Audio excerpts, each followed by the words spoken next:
ਬੈਲ media ਨੂੰ ਇੱਕ ਉਹਨਾਂ ਦੇ ਰੇਡੀਓ ਹੋਸਟ ਵੱਲੋਂ ਸੂ ਕੀਤਾ ਗਿਆ ਹੈ। ਜਮੀਲ ਜਵਾਨੀ ਨਾਮਕ ਜਿਹੜਾ ਹੋਸਟ ਆ ਬੈਲ ਮੀਡੀਆ ਦੇ ਆਈ ਹਾਰਟ ਰੇਡੀਓ ਦੇ ਲਈ ਕੰਮ ਕਰਦਾ ਸੀ ਤੇ ਜਵਾਨੀ ਦਾ ਕਹਿਣਾ ਹੈਗਾ ਕਿ ਉਹਨੂੰ ਇਸ ਕਰਕੇ ਫਾਇਰ ਕਰ ਦਿੱਤਾ ਗਿਆ ਸੀ ਕਿਉਂਕਿ ਉਹ ਬਲੈਕ ਸਟੀਰੀਓਟਾਈਪ ਦੇ ਵਿੱਚ ਫਿੱਟ ਨਹੀਂ ਸੀ ਬੈਠਦਾ। ਤਾਂ ਤੁਹਾਨੂੰ ਪਤਾ ਹੋਣਾ ਪਿੱਛੇ ਜਿਹੇ ਬਲੈਕ ਲਾਈਵਜ਼ ਮੈਟਰ ਦੀ ਮੂਵਮੈਂਟ ਚੱਲੀ। ਇੱਕ ਸਵਾਲ ਆਇਆ ਸੀ ਕਿ ਬਹੁਤ ਸਾਰੇ ਮੀਡੀਆ ਆਊਟਲੈਟਸ ਨੇ ਜਿੱਥੇ ਮਾਈਨੋਰਟੀਜ਼ ਦੀ ਘੱਟ ਗਿਣਤੀਆਂ ਦੀ ਕੋਈ ਹੈ ਹੀ ਨਹੀਂ, ਨੁਮਾਇੰਦਗੀ ਹੈ।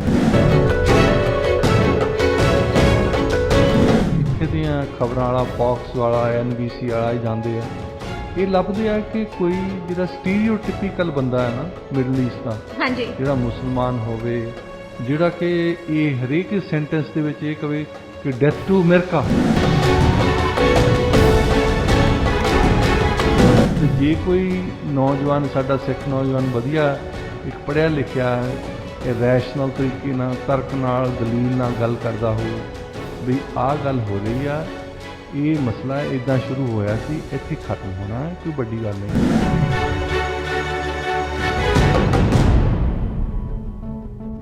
ਕੈਨੇਡੀਅਨ ਬੱਚਿਆਂ ਵਿੱਚ ਐਕਸੀਡੈਂਟਲ ਕੈਨੇਬਿਸ ਪੋਇਜ਼ਨਿੰਗ ਦੇ ਜਿਹੜੇ ਕੇਸ ਹੈਗੇ ਆ ਇਹ ਕਾਫੀ ਜ਼ਿਆਦਾ ਵੱਧ ਰਹੇ ਨੇ।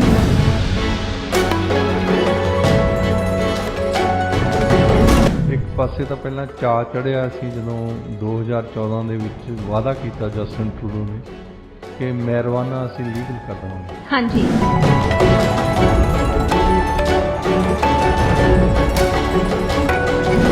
ਪਹਿਲਾਂ ਤਾਂ ਗਲਤ ਤਰੀਕੇ ਨਾਲ ਬੀਜਦੇ ਸੀ, ਪਹਿਲਾਂ ਵੀ ਚੱਲਦਾ ਸੀ, ਪਰ ਜਦੋਂ ਕੋਈ ਗੈਰ ਕਾਨੂੰਨੀ ਗੱਲ ਹੁੰਦੀ ਉਦੋਂ ਤੁਹਾਨੂੰ ਬੱਚੇ ਤੁਹਾਡੇ ਮੂੰਹ ਤੇ ਇਦਾਂ ਨਹੀਂ ਕਹਿੰਦੇ ਕਿ ਇਹ ਠੀਕ ਹੈ ਪੀਣਾ। ਹਾਂਜੀ, ਜਦੋਂ ਲੀਗਲ ਹੋ ਜਾਵੇ ਉਹਨਾਂ ਦੇ ਕੋਲ ਇੱਕ ਆਰਗੂਮੈਂਟ ਹੋ ਜਾਂਦੀ ਹੈ ਇਹ ਤਾਂ ਲੀਗਲ ਹੈ।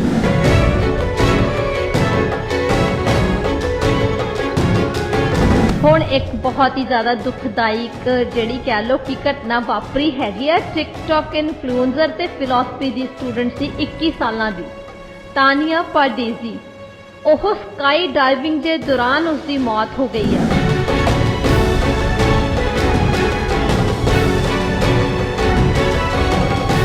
ਮੇਰਾ ਖਿਆਲ ਇਹ ਪਹਿਲੀ ਵਾਰ ਹੋਇਆ ਜ਼ਿੰਦਗੀ ਦੇ ਵਿੱਚ ਸਾਡੇ ਇਤਿਹਾਸ ਦੇ ਵਿੱਚ ਕਿ ਲੋਕ ਜਿਹੜੇ ਕੋਈ ਪਿੰਡ 'ਚ ਕੋਈ ਮਸ਼ਹੂਰ ਆ, ਕੋਈ ਇੱਥੇ ਮਸ਼ਹੂਰ ਆ, ਕੋਈ ਅੱਗੇ ਖੇਡਦਾ ਹੁੰਦਾ ਸੀ, ਕੋਈ ਤੀਰਅੰਦਾਜ਼ੀ ਕਰਦਾ ਹੁੰਦਾ ਸੀ, ਪਰ ਹੁਣ ਹਰ ਇੱਕ ਬੰਦੇ ਨੂੰ ਸੋਸ਼ਲ ਮੀਡੀਆ ਨੇ ਮੌਕਾ ਦੇ ਦਿੱਤਾ।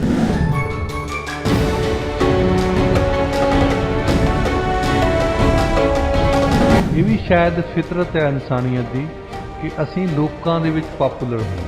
ਹਾਂਜੀ, ਲੋਕਾਂ ਦੇ ਵਿੱਚ ਪਾਪੂਲਰ ਕੀ ਹੋਣਾ ਕੀ ਨਹੀਂ ਹੋਣਾ, ਮਤਲਬ ਕਿਸੇ ਨੇ ਕੋਈ ਸਿਕੰਦਰ ਨਹੀਂ ਬਣ ਜਾਣਾ, ਕਿਸੇ ਨੇ ਕੋਈ ਆਇਨਸਟਾਈਨ ਨਹੀਂ ਛੇਤੀ ਬਣ ਜਾਣਾ, ਉਹ ਲਈ ਤਾਂ ਕੋਈ ਤੁਹਾਨੂੰ ਪੜ੍ਹਾਈ ਦੀ ਲੋੜ ਆ, ਉਹ ਲਈ ਤੁਹਾਨੂੰ ਜਰਨੈਲ ਬਣਨਾ ਪੈਣਾ ਦੂਜੇ ਲਈ।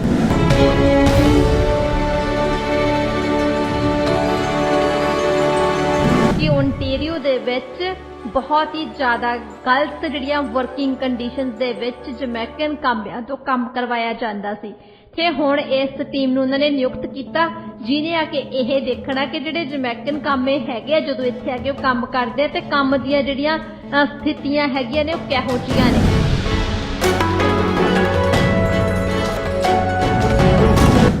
ਇਹ ਉਸ ਵੇਲੇ ਦੇ ਗਿੱਜੇ ਹੋਇਆ, ਇਹ ਦੂਸਰੇ ਮੁਲਕਾਂ ਨੂੰ ਅਫਰੀਕਾ ਦੇ, ਲੈਟਨ ਅਮਰੀਕਾ, ਏਸ਼ੀਆ ਦੇ ਇਹ ਲੈਕਚਰ ਬਹੁਤ ਕਰਦੇ।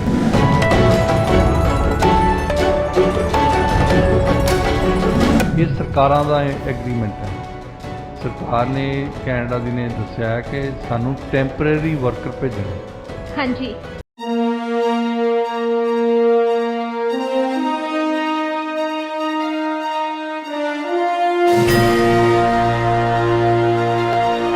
ਰੇਡੀਓ ਇੰਡੀਆ KRPA 1110 AM ਦੇ ਸਰੋਤਿਆਂ ਨੂੰ ਸੁਖਜੀਤ ਮੰਗਟ ਵੱਲੋਂ ਸਤਿ ਸ਼੍ਰੀ ਅਕਾਲ।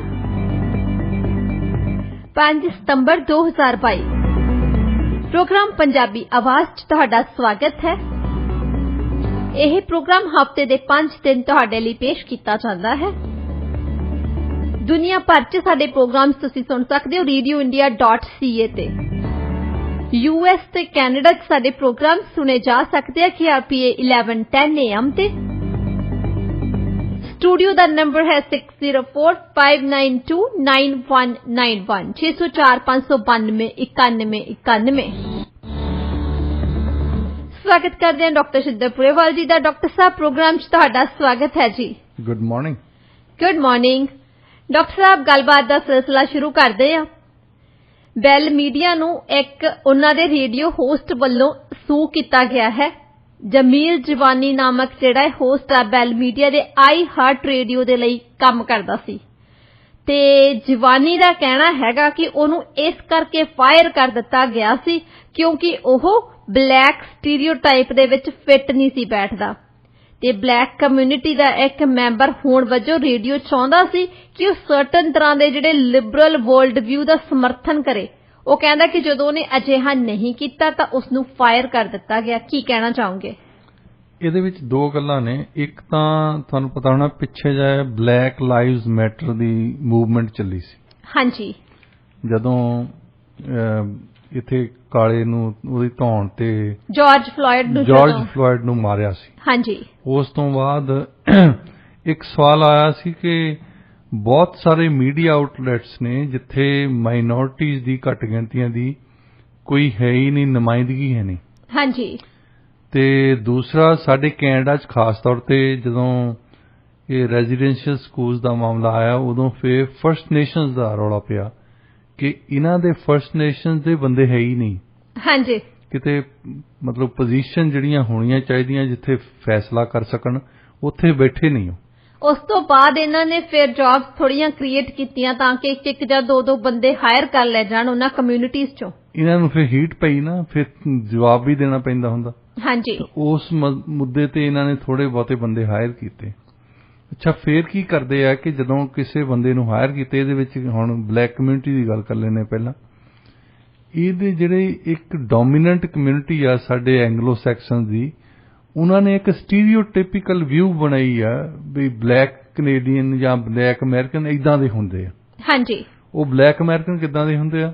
ਉਹਨਾਂ ਦਾ ਆਪਣਾ ਹੀ ਐਕਸੈਂਟ ਆ, ਉਹ ਸੈਂਟੈਂਸ ਪੂਰਾ ਨਹੀਂ ਪੜ੍ਹ ਸਕਦੇ, ਉਹ ਬੇਸਿਕਲੀ ਬਹੁਤੇ ਪੜ੍ਹੇ ਲਿਖੇ ਨਹੀਂਗੇ, ਉਹਨਾਂ ਦੇ ਮੂੰਹ ਦੇ ਵਿੱਚੋਂ ਥੁੱਕ ਨਿਕਲਦਾ ਆ ਜਦੋਂ ਬੋਲਦੇ ਆ, ਉਹ ਗਾਲਾਂ ਕੱਢਦੇ ਆ, ਉਹਨਾਂ ਨੇ ਕੱਪੜੇ ਪਾਟੇ ਪਾਏ ਹੁੰਦੇ ਤੇ ਵੈਸੇ ਹੀ ਵਾਈਟ ਕਮਿਊਨਿਟੀ ਨੂੰ ਗਾਲਾਂ ਕੱਢੀ ਜਾਣੀਆਂ, ਇੱਧਰਲੀਆਂ ਗਾਲਾਂ ਕੱਢੀ ਜਾਣੀਆਂ, ਹਰ ਇੱਕ ਸੈਂਟੈਂਸ ਦੇ ਵਿੱਚ ਐਫ ਸ਼ਬਦ ਜ਼ਰੂਰ ਹੁੰਦਾ ਉਹਨਾਂ ਦਾ। ਮਤਲਬ ਇਹ ਸਟੀਰੀਓਟਿਪੀਕਲ ਵਿਊ ਆ ਜੀ। ਤੇ ਉਹ ਜਿਹੜਾ ਜਦੋਂ ਹਾਇਰ ਕੀਤਾ, ਇਹ ਵਿਊ ਉਹ ਚਾਹੁੰਦੇ ਆ ਵੀ ਉਹ ਲੋਕਾਂ ਤਾਈਂ ਇਦਾਂ ਹੀ ਬੋਲੇ ਜਿੱਦਾਂ ਉਹ ਚਾਹੁੰਦੇ ਆ ਵੀ ਬਲੈਕ ਇਦਾਂ ਬੋਲਦੇ, ਇਸੇ ਤਰ੍ਹਾਂ ਬੋਲੇ। ਪਰ ਉਹ ਕੋਈ ਸਫਿਸਟੀਕੇਟਡ ਬੰਦਾ ਆ, ਉਹਨੇ ਜਿੱਦਾਂ ਖਬਰਾਂ ਪੜ੍ਹੀ ਦੀਆਂ ਹੁੰਦੀਆਂ ਬਾਕੀ ਦੀਆਂ ਖਬਰਾਂ ਪੜ੍ਹਦੇ ਆ, ਉਸੇ ਤਰ੍ਹਾਂ ਖਬਰਾਂ ਪੜ੍ਹਦਾ ਸੀ, ਉਸੇ ਤਰ੍ਹਾਂ ਐਨਾਲਿਸਿਸ ਕਰਦਾ ਸੀ ਤੇ ਜਿਹੜਾ ਕਿ ਉਹਨਾਂ ਨੂੰ ਮਨਜ਼ੂਰ ਨਹੀਂ ਲੱਗਾ। ਹਾਂਜੀ। ਤੇ ਇੱਕ ਦੂਸਰੀ ਗੱਲ ਵੱਡੀ ਆ ਕਿ ਹੁਣ ਬਲੈਕ ਲਾਈਵਜ਼ ਮੈਟਰ ਵੇਲੇ ਜੋ ਪ੍ਰੈਸ਼ਰ ਪਿਆ ਸੀ ਇਹਨਾਂ ਦੇ ਕਾਰਪੋਰੇਸ਼ਨਸ ਤੇ ਸਰਕਾਰਾਂ ਤੇ ਉਹ ਹੁਣ ਖਤਮ ਹੋ ਗਿਆ। ਦੇਖੋ ਡਾਕਟਰ ਸਾਹਿਬ, ਤੁਸੀਂ ਇਹਨਾਂ ਦੀ ਇੱਥੇ ਹਿਪੋਕ੍ਰੇਸੀ ਦੇਖੋ। 2021 ਦੇ ਵਿੱਚ ਇਹਨਾਂ ਨੇ ਜਵਾਨੀ ਨੂੰ ਹਾਇਰ ਕੀਤਾ ਸੀ ਬਲੈਕ ਹਿਸਟਰੀ ਮੰਥ ਦੇ ਦੌਰਾਨ। ਉੱਥੇ ਫਿਰ ਇਹ ਨਿਊਜ਼ ਟਾਕ ਜਿਹੜਾ 1010 ਰੇਡੀਓ, ਉੱਥੇ ਇਹਨਾਂ ਨੂੰ ਕੰਮ ਮਿਲਿਆ ਸੀਗਾ ਤੇ ਉੱਥੇ ਫਿਰ ਇਹਨਾਂ ਤੋਂ ਉਮੀਦ ਕੀਤੀ ਜਾਂਦੀ ਸੀ ਕਿ ਬਲੈਕ ਕਮਿਊਨਿਟੀ ਦੇ ਵਿੱਚ ਜਿਹੜੇ ਇਹਨਾਂ ਦੇ ਐਕਸਪੀਰੀਅੰਸ ਹੈਗੇ, ਜਿਹੜੇ ਇਹਨਾਂ ਦੇ ਕਨੈਕਸ਼ਨ ਹੈ, ਸਿਰਫ ਉਹਨਾਂ ਦੀ ਉਹ ਗੱਲ ਕਰਨ। ਇਸੇ ਕਰਕੇ ਹੁਣ ਜਵਾਨੀ ਨੇ ਕਹਿੰਦਾ ਕਿ ਜਿਹੜਾ ਬਲੈਕ ਲਾਈਫ ਮੈਟਰ ਜਿਹੜੀ ਮੁਹਿੰਮ ਸੀਗੀ ਹੁਣ ਫੇਡ ਅਵੇ ਹੋ ਰਹੀ ਹੈ। ਇਸ ਕਰਕੇ ਇਹਨਾਂ ਨੂੰ ਲੱਗਦਾ ਕਿ ਮੇਰੀ ਹੁਣ ਉੱਥੇ ਜ਼ਰੂਰਤ ਨਹੀਂ ਕਿਉਂਕਿ ਜਿਹੜੇ ਮੇਰੇ ਵਿਚਾਰ ਹੈਗੇ ਆ ਹੁਣ ਇਹਨਾਂ ਦੇ ਵਿਚਾਰਾਂ ਦੇ ਨਾਲ ਉਹ ਮੇਲ ਨਹੀਂ ਖਾਂਦੇ ਹੈਗੇ, ਜਿੱਦਾਂ ਉਹ ਸਰਟਨ ਪੁਆਇੰਟ ਆਫ ਵਿਊ ਜਿਵੇਂ ਤੁਸੀਂ ਐਕਸਪਲੇਨ ਕੀਤਾ ਕਿ ਸਟੀਰੀਓਟਾਈਪ ਇਹਨਾਂ ਨੇ ਸੈੱਟ ਕੀਤਾ ਹੋਇਆ। ਇੱਕ ਬੰਦਾ ਮਿਡਲ ਈਸਟ ਦੀ ਗੱਲ ਕਰਦਾ ਸੀ ਕਿ ਮਿਡਲ ਈਸਟ ਦੇ ਵਿੱਚੋਂ ਸਾਊਦੀ ਅਰੇਬੀਆ, ਕਟਰ, ਦੁਬਈ, ਜੇ ਉਹ ਜਦੋਂ ਕੋਈ CNN ਜਦੋਂ ਇੱਥੇ ਦੀਆਂ ਖਬਰਾਂ ਵਾਲਾ, ਫੌਕਸ ਵਾਲਾ, NBC ਵਾਲਾ ਹੀ ਜਾਂਦੇ ਆ, ਇਹ ਲੱਭਦੇ ਆ ਕਿ ਕੋਈ ਜਿਹੜਾ ਸਟੀਰੀਓਟਿਪੀਕਲ ਬੰਦਾ ਹੈ ਨਾ ਮਿਡਲ ਈਸਟ ਦਾ, ਜਿਹੜਾ ਮੁਸਲਮਾਨ ਹੋਵੇ, ਜਿਹੜਾ ਕਿ ਇਹ ਹਰੇਕ ਸੈਂਟੈਂਸ ਦੇ ਵਿੱਚ ਇਹ ਕਵੇ ਕਿ ਡੈਥ ਟੂ ਅਮਰੀਕਾ, ਤਾਂ ਉਹਨੂੰ ਅੰਗਰੇਜ਼ੀ ਨਾ ਬੋਲਣੀ ਆਉਂਦੀ ਹੋਵੇ, ਚੱਜ ਨਾ ਆਉਂਦੀ ਹੋਵੇ, ਮਤਲਬ ਟੁੱਟੀ ਫੁੱਟੀ ਬੋਲਦਾ ਹੋਵੇ, ਤੇ ਉਹ ਬੰਦਾ ਰੈਪਰਜੈਂਟ ਕਰਦਾ, ਉਹ ਨੁਮਾਇੰਦਗੀ ਕਰਦਾ ਆ। ਇਹਨਾਂ ਦੀ ਵਿਊ ਪੁਆਇੰਟ ਆਪਣੀ ਆ। ਜੇ ਕੋਈ ਉੱਥੋਂ ਵਧੀਆ ਤਰੀਕੇ ਦੇ ਨਾਲ ਬੰਦਾ ਨਾ ਇੰਗਲਿਸ਼ ਸਫਿਸਟੀਕੇਟਡ ਤਰੀਕੇ ਨਾਲ ਬੋਲਦਾ ਤੇ ਉਹ ਇੱਕ ਰੈਸ਼ਨਲ ਤਰੀਕੇ ਨਾਲ, ਤਰਕ ਨਾਲ, ਦਲੀਲ ਨਾਲ ਗੱਲ ਕਰਦਾ ਕਿ ਆਇਲ ਪ੍ਰਾਈਸਿਸ ਤਾਂ ਚੜ੍ਹੀਆਂ ਨੇ, ਅਮਰੀਕਾ ਦਾ ਇੱਥੇ ਕੀ ਰੋਲ ਆ, ਯੂਰਪ ਦਾ ਇੱਥੇ ਕੀ ਰੋਲ ਆ, ਸਾਡੀ ਰੂਲਿੰਗ ਕਲਾਸ ਦਾ ਇੱਥੇ ਕੀ ਰੋਲ ਆ, ਉਹ ਉਹਨਾਂ ਦੇ ਟਿਪੀਕਲ ਜਿਹੜਾ ਬਣਾਇਆ ਨਾ ਇਮੇਜ, ਉਹ ਆਪਣੇ ਵਿਊਅਰ ਨੂੰ ਉਹ ਨਹੀਂ ਦੇਣਾ ਚਾਹੁੰਦੇ ਕਿ ਇਹ ਵੀ ਬੰਦੇ ਸੋਚ ਸਕਦੇ ਆ, ਇਹ ਵੀ ਬੰਦੇ ਸਫਿਸਟੀਕੇਟਡ ਗੱਲ ਕਰ ਸਕਦੇ ਆ। ਸਾਡੇ ਵੀ ਇੱਦਾਂ ਦੇ ਬੰਦੇ ਜਦੋਂ ਆਉਣਗੇ, ਇਹ ਤੁਸੀਂ ਹਮੇਸ਼ਾ ਹੀ ਉਸ ਬੰਦੇ ਨੂੰ ਫੜਦੇ ਆ ਕਿ ਜਿਹੜਾ ਸਮਝਦਾ ਕਿ ਯੂ ਨਾਲ ਜੇ ਨੋ ਨਾਲ ਲਾਉਣ ਦੇ ਨਾਲ ਸੈਂਟੈਂਸ ਕੰਪਲੀਟ ਹੋ ਜਾਂਦਾ। ਹਾਂਜੀ, you know murder, you know we will kill them, we know, ਮਤਲਬ ਇਹ ਇੱਕ ਸਟੀਰੀਓਟਿਪੀਕਲ ਇਮੇਜ ਆ ਉਹਨਾਂ ਦਾ ਕਿ ਇਦਾਂ ਬੋਲਣੇ ਚਾਹੀਦੇ ਹੈ। ਤੇ ਜੇ ਕੋਈ ਨੌਜਵਾਨ, ਸਾਡਾ ਸਿੱਖ ਨੌਜਵਾਨ ਵਧੀਆ ਇੱਕ ਪੜ੍ਹਿਆ ਲਿਖਿਆ ਰੈਸ਼ਨਲ ਤਰੀਕੇ ਨਾਲ, ਤਰਕ ਨਾਲ, ਦਲੀਲ ਨਾਲ ਗੱਲ ਕਰਦਾ ਹੋਵੇ ਵੀ ਆਹ ਗੱਲ ਹੋ ਰਹੀ ਆ, ਇਹ ਮਸਲਾ ਇਦਾਂ ਸ਼ੁਰੂ ਹੋਇਆ ਸੀ, ਇੱਥੇ ਖਤਮ ਹੋਣਾ, ਕੋਈ ਵੱਡੀ ਗੱਲ ਨਹੀਂ ਹੈ, ਉਹਨੂੰ ਉਹ ਕਦੇ ਨਹੀਂ ਦਿਖਾਲਣਗੇ। ਦੇਖੋ ਡਾਕਟਰ ਸਾਹਿਬ, ਜੇ ਆਪਾਂ ਹੁਣ ਜਵਾਨੀ ਦੀ ਉਹ ਗੱਲ ਕਰਦੇ ਆ, ਇਹ ਲਾਇਰ ਆ ਤੇ ਆਥਰ ਨੇ, ਹਨਾ, ਇਹ ਵੈਸੇ ਵੀ ਆਪਣੇ ਕੰਜ਼ਰਵੇਟਿਵ ਵਿਊਜ਼ ਕਰਕੇ ਜਾਣੇ ਜਾਂਦੇ ਆ। ਕਹਿਣ ਦਾ ਮਤਲਬ ਇਹ ਹੈਗਾ ਕਿ ਦੇਖੋ ਉਹਨਾਂ ਦੀ ਇੱਕ ਆਪਣੀ ਸੋਚ ਹੈਗੀ ਆ, ਪੜ੍ਹੇ ਲਿਖੇ ਆ, ਵਧੀਆ ਤਰੀਕੇ ਦੇ ਨਾਲ ਗੱਲਬਾਤ ਕਰਨੀ ਆਉਂਦੀ ਆ। ਆਹੀ ਤਾਂ ਪ੍ਰੋਬਲਮ ਨੇ, ਆਹੀ ਸਭ ਤੋਂ ਵੱਡੀ ਪ੍ਰੋਬਲਮ ਆ। ਤੇ ਹੁਣ ਤੁਸੀਂ ਇਹ ਦੇਖੋ ਕਿ ਜਿਹੜੇ ਵੈਲ ਮੀਡੀਆ ਦੇ ਸਪੋਕਸਪਰਸਨ ਆ ਨਾ, ਜਦੋਂ ਉਹਨਾਂ ਨੂੰ ਇਹ ਸਵਾਲ ਪੁੱਛਿਆ ਗਿਆ ਇਸ ਕੇਸ ਦੇ ਬਾਰੇ, ਪਤਾ ਉਹਨਾਂ ਨੇ ਕੀ ਕਿਹਾ ਕਿ ਹੁਣ ਨਾ ਕੇਸ ਕੋਰਟ ਦੇ ਵਿੱਚ, ਇਸ ਕਰਕੇ ਸੌਰੀ ਅਸੀਂ ਕੋਈ ਕਮੈਂਟ ਨਹੀਂ ਕਰ ਸਕਦੇ ਹੈਗੇ ਇਸ ਦੇ ਉੱਪਰ, ਪਰ ਅਸੀਂ ਆਪਣੇ ਆਪ ਨੂੰ ਡਿਫੈਂਡ ਜ਼ਰੂਰ ਕਰਾਂਗੇ। ਉਹ ਕੋਰਟ ਦਾ ਕੇਸ ਆ, ਅੰਦਰ ਜਿਹੜਾ ਕੋਰਟ 'ਚ ਬਿੱਲ ਮੀਡੀਆ ਨੇ ਕਹਿਣਾ ਤੇ ਉਹਦੇ ਲਾਇਰ ਨੇ ਕਹਿਣਾ, ਉਹ ਪਤਾ ਲੱਗ ਜਾਣਾ। ਕਿਉਂਕਿ ਜਵਾਨੀ ਦੇ ਲਾਇਰ ਨੇ ਇਹ ਸਾਫ਼ ਜ਼ਾਹਰ ਕਰਤਾ, ਉਹ ਕਹਿੰਦਾ ਕਿ ਜਿਹੜਾ ਇਹਨਾਂ ਨੇ ਇਮੇਜ ਬਣਾਇਆ ਨਾ ਸਾਡਾ, ਹਾਂਜੀ, ਜਿਹੜਾ ਬਲੈਕਸ ਦਾ ਇਮੇਜ ਬਣਾਇਆ ਹੈ, ਇੱਕ ਅਕਸ ਬਣਾਇਆ ਹੈ, ਇਹ ਜਿਹੜਾ ਨੌਜਵਾਨ ਆ, ਇਹ ਵਕੀਲ ਆ, ਪੜ੍ਹਿਆ ਲਿਖਿਆ ਬੰਦਾ ਆ, ਤਰਕ ਨਾਲ ਗੱਲ ਕਰਦਾ ਹੈ, ਦਲੀਲ ਨਾਲ ਗੱਲ ਕਰਦਾ ਆ, ਜਿਹੜੀਆਂ ਗੱਲਾਂ ਇਹ ਚਾਹੁੰਦੇ ਉਹ ਨਹੀਂ ਕਰਦਾ। ਕਾਲਮ ਵੀ ਲਿਖਦਾ ਡਾਕਟਰ ਸਾਹਿਬ ਕਈ ਇਹ ਵਧੀਆ ਮੀਡੀਆ ਆਊਟਲੈਟਸ ਦੇ ਲਈ। ਸੋ ਵੱਡੀ ਗੱਲ ਤਾਂ ਉਹਨਾਂ ਦੀ ਇਹ ਹੈ ਕਿ ਜਿਹੜਾ ਬੰਦਾ ਲਿਖਣ ਜੋਗਾ ਹੋਵੇ, ਪੜ੍ਹਨ ਜੋਗਾ ਹੋਵੇ, ਦਲੀਲ ਨਾਲ ਗੱਲ ਕਰਨਾ ਹੋਵੇ, ਤਰਕ ਨਾਲ ਗੱਲ ਕਰਨਾ ਹੋਵੇ, ਉਹ ਉਹਨਾਂ ਦੇ ਇਮੇਜ ਦੇ ਨਾਲ ਫਿੱਟ ਨਹੀਂ ਬਹਿੰਦਾ। ਹਾਂਜੀ, ਸੋ ਉਹ ਸਿੱਧਾ ਤਾਂ ਕਹਿ ਨਹੀਂ ਸਕਦੇ ਕਿ ਅਸੀਂ ਤੁਹਾਨੂੰ ਕੱਢ ਰਹੇ ਹਾਂ, ਕਿਉਂਕਿ ਸਾਡਾ ਇਮੇਜ ਤਾਂ ਇਹ ਆ ਕਿ ਤੁਸੀਂ ਅਨਪੜ੍ਹ ਹੈ, ਤੁਹਾਨੂੰ ਬੋਲਣਾ ਨਹੀਂ ਆਉਂਦਾ, ਤੁਸੀਂ ਹਮੇਸ਼ਾ ਸੈਂਟੈਂਸ ਦੇ ਵਿੱਚ ਗਾਲਾਂ ਕੱਢਦੇ ਆ, ਤੁਸੀਂ ਵਾਈਟ ਕਮਿਊਨਿਟੀ ਦੇ ਖਿਲਾਫ ਗਾਲਾਂ ਕੱਢੋਗੇ ਤਾਂ ਕਿ ਉਹਨਾਂ ਨੂੰ ਤੁਹਾਡੇ ਖਿਲਾਫ ਕੀਤਾ ਜਾ ਸਕੇ। ਸਾਡਾ ਤਾਂ ਏਜੰਡਾ ਹੋ ਰਿਹਾ, ਹੁਣ ਇਹਨਾਂ ਦਾ ਏਜੰਡਾ ਹੋ ਰਿਹਾ। ਹਰ ਇੱਕ ਥਾਂ ਤੇ ਤੁਸੀਂ ਦੁਨੀਆ ਭਰ ਦੇ ਵਿੱਚ ਦੇਖਿਓ, ਜੇ ਕਿਤੇ ਡੋਮੀਨੈਂਟ ਕਮਿਊਨਿਟੀ ਦੇਖੋਗੇ, ਉਹ ਮਾਈਨੋਰਟੀਜ਼ ਨੂੰ ਇਦਾਂ ਹੀ ਪੇਸ਼ ਕਰਦੇ ਆ। ਇੱਕ ਨੈਰੇਟਿਵ ਬਣ ਚੁੱਕਾ ਹੈ ਦੁਨੀਆ ਦੇ, ਮਤਲਬ ਇੱਕ ਸਾਡੇ ਕੈਨੇਡਾ 'ਚ ਹੀ ਨਹੀਂ ਹੈ, ਤੁਸੀਂ ਅਮਰੀਕਾ ਦੇ ਵਿੱਚ ਵੀ ਦੇਖੋਗੇ ਇਹਨਾਂ ਦਾ ਹੁੰਦਾ, ਯੂਰਪ ਦੇ ਵਿੱਚ ਵੀ ਮਾਈਨੋਰਟੀਜ਼ ਨੂੰ ਇਦਾਂ ਹੀ ਰੈਪਰੈਜ਼ੈਂਟ ਕੀਤਾ ਜਾਂਦਾ ਕਿ ਉਹਨਾਂ ਨੇ ਜਿਹੜਾ ਵੀ ਡੋਮੀਨੈਂਟ ਕਮਿਊਨਿਟੀ ਨੇ ਬਣਾਇਆ ਆ, ਉਹਨਾਂ ਦਾ ਇਮੇਜ, ਉਹਨਾਂ ਦਾ ਅਕਸ ਬਣਾਇਆ ਇੱਕ, ਕਿ ਇਹਨਾਂ ਬੰਦਿਆਂ ਨੂੰ ਕੁਝ ਨਹੀਂ ਪਤਾ। ਤਾਂ ਹੀ ਤੁਸੀਂ ਕਿਸੇ ਨੂੰ ਨਫ਼ਰਤ ਕਰਨ ਲੱਗੋਗੇ ਜੇ ਉਹਨਾਂ ਨੂੰ ਕਹੋਗੇ ਕਿ ਇਹਨਾਂ ਨੂੰ ਦਲੀਲ ਨਾਲ ਗੱਲ ਨਹੀਂ ਕਰਨੀ ਆਉਂਦੀ, ਤਰਕ ਨਾਲ ਗੱਲ ਨਹੀਂ ਕਰਨੀ ਆਉਂਦੀ। ਜਿਹੜੇ ਬੰਦੇ ਇੱਕ ਇਮੇਜ ਬਣਾ ਰਹੇ ਆਪਣੀ ਕਮਿਊਨਿਟੀ ਦੇ ਵਿੱਚ ਬੜਾ ਵਧੀਆ, ਉਹ ਵੀ ਤਰੀਕੇ ਨਾਲ ਗੱਲ ਕਰਦੇ ਆ, ਉਹ ਉਹਨਾਂ ਦੇ ਇਮੇਜ ਦੇ ਨਾਲ ਫਿੱਟ ਨਹੀਂ ਬਹਿੰਦੇ। ਹਾਂਜੀ, ਜੇ ਹੁਣ ਇੱਕ ਜਿੱਦਾਂ ਇੱਥੇ ਪਹਿਲਾਂ ਬਹੁਤ ਰੇਸਿਜ਼ਮ ਚੱਲਦਾ ਹੁੰਦਾ, ਇਹ ਵੀ ਇਦਾਂ ਹੀ ਕਰਦੇ ਹੁੰਦੇ ਸੀ। ਇੰਡੀਆ ਤੋਂ ਬੰਦਾ ਉਹ ਫੜਨਾ ਜਿਹਨੂੰ ਨਾ ਅੰਗਰੇਜ਼ੀ ਆਉਂਦੀ ਹੋਵੇ ਤੇ ਜਿਹਨੂੰ ਬਿਲਕੁਲ ਨਾ ਪਤਾ ਹੋਵੇ ਕੁਛ, ਤਾਂ ਜੇ ਕੋਈ ਸਫਿਸਟੀਕੇਟਡ ਵਧੀਆ ਤਰੀਕੇ ਦੇ ਨਾਲ ਐਕਸਪਲੇਨ ਕਰਦਾ ਸੀ, ਉਹ ਇਹਨਾਂ ਦੇ ਚੁੱਭਦਾ ਹੁੰਦਾ ਸੀ ਜੀ, ਵੀ ਇਹ ਵੀ ਬੰਦਾ ਬੜਾ ਐਕਸਪਲੇਨ ਕਰ ਰਿਹਾ, ਇਹ ਸੋਹਣੇ ਢੰਗ ਦੇ ਨਾਲ ਗੱਲ ਦੱਸ ਰਿਹਾ ਸਾਨੂੰ। ਜੀ ਡਾਕਟਰ ਸਾਹਿਬ ਦੇਖੋ, ਜਵਾਨੀ ਨੇ ਨਾ ਆਪਣੇ ਕੇਸ ਦੇ ਵਿੱਚ ਇਹ ਗੱਲ ਵੀ ਕਹੀ ਹੈ ਕਿ ਕੈਨੇਡਾ ਡੇ ਤੋਂ ਪਹਿਲਾਂ ਉਹਨਾਂ ਨੂੰ ਪ੍ਰੈਸ਼ਰਾਈਜ਼ ਕੀਤਾ ਗਿਆ ਸੀ ਰੇਡੀਓ ਦੇ ਲਈ ਇੱਕ ਸੈਗਮੈਂਟ ਰਿਕਾਰਡ ਕਰਨ ਦੇ ਲਈ, ਜਿਹਦੇ ਵਿੱਚ ਰੇਸਿਜ਼ਮ ਦੀ ਗੱਲ ਕਰਨ, ਕੈਨੇਡਾ ਦੀ ਗੱਲ ਕਰਨ, ਤੇ ਜਦੋਂ ਉਹਨਾਂ ਨੇ ਮਨਾ ਕਰ ਦਿੱਤਾ ਕਿ ਇਹ ਗੱਲ ਸਹੀ ਨਹੀਂ ਹੈਗੀ, ਉਸ ਤੋਂ ਬਾਅਦ ਫਿਰ ਹੌਲੀ-ਹੌਲੀ ਕਰਕੇ ਉਹਨਾਂ ਨੇ ਸਟੈਪ ਲੈਣੇ ਸ਼ੁਰੂ ਕਰ ਦਿੱਤੇ ਤੇ ਇਹਨੂੰ ਉਸ ਅਦਾਰੇ ਤੋਂ ਬਾਹਰ ਕਰ ਦਿੱਤਾ। ਇਹ ਉਹਨਾਂ ਦੀ ਵਿਊ ਆ ਨਾ, ਉਹਨਾਂ ਦਾ ਅਕਸ ਹੈ ਵੀ ਅਸੀਂ ਆਹ ਕੁਝ ਪ੍ਰਮੋਟ ਕਰਨਾ ਚਾਹੁੰਦੇ ਹਾਂ। ਹਾਂਜੀ, ਹੁਣ ਜੇ ਕੋਈ ਇੱਕ ਵੱਡੇ ਧਰਮ ਵਾਲਾ ਦੂਸਰੇ ਧਰਮ ਵਾਲਿਆਂ ਨੂੰ ਨੀਚਾ ਦਿਖਾਉਣਾ ਚਾਹੁੰਦਾ, ਉਹਨਾਂ ਨੇ ਉਹੀ ਬੰਦੇ ਲੱਭਣੇ ਆ ਜਿਹੜੇ ਬਿਲਕੁਲ ਕਮਲੀਆਂ ਗੱਲਾਂ ਕਰਨ, ਜਿਹੜੇ ਬਿਲਕੁਲ ਦਲੀਲ ਦੇ ਖਿਲਾਫ ਗੱਲ ਕਰਨ, ਤੇ ਜਿਨ੍ਹਾਂ ਨੂੰ ਬੋਲਣਾ ਨਾ ਆਉਂਦਾ ਹੋਵੇ, ਜਿਹੜੇ ਗਾਲਾਂ ਕੱਢਣ ਬੋਲੀ ਦੇ ਵਿੱਚ ਆਪਣੀ ਦੇ ਵਿੱਚ। ਤੇ ਉਹਦੇ ਨਾਲ ਫਿਰ ਕੀ ਕਰਦੇ ਆ ਕਿ ਜਿਹੜੇ ਸੁਣਦੇ ਲੋਕੀ, ਉਹਨਾਂ ਦੇ ਮਨ ਦੇ ਵਿੱਚ ਵੀ ਆਉਂਦਾ ਵੀ ਵਾਕਿਆ ਹੀ ਅਸੀਂ ਇਹ ਵਾਕਿਆ ਹੀ ਜਿਹੜੇ ਲੋਕੀ ਆ ਇਹ ਤਾਂ ਬਾਰਬੇਰੀਅਨਸ ਆ, ਇਹਨਾਂ ਦੇ ਵਿੱਚ ਤਾਂ ਸਿਵਲਾਈਜੇਸ਼ਨ ਅਜੇ ਆਈ ਨਹੀਂ, ਇਹ ਸੱਭਿਅਕ ਨਹੀਂ ਆ, ਇਹਨਾਂ ਨੂੰ ਸਦਾਚਾਰ ਦਾ ਕੁਝ ਪਤਾ ਹੀ ਨਹੀਂ। ਹਾਂਜੀ। ਤੇ ਉਹ ਗੱਲਾਂ ਜਿਹੜੀਆਂ ਪ੍ਰਮੋਟ ਕਰਨਾ ਚਾਹੁੰਦੇ ਆ। ਸਪਾਈਕ ਲੀ ਇੱਕ ਮੂਵੀ ਬਣਾਉਂਦਾ ਹੁੰਦਾ ਉੱਥੇ US ਦੇ ਵਿੱਚ, ਉਹ ਹਮੇਸ਼ਾ ਹੀ ਐਕਚੁਅਲੀ ਉਹਦੇ ਬਾਰੇ ਕਿਹਾ ਜਾਂਦਾ ਕਿ ਉਹ ਇਦਾਂ ਦੇ ਕਰੈਕਟਰ ਪੇਸ਼ ਕਰਦਾ ਜਿੱਦਾਂ ਦੇ ਗੋਰੇ ਚਾਹੁੰਦੇ ਆ।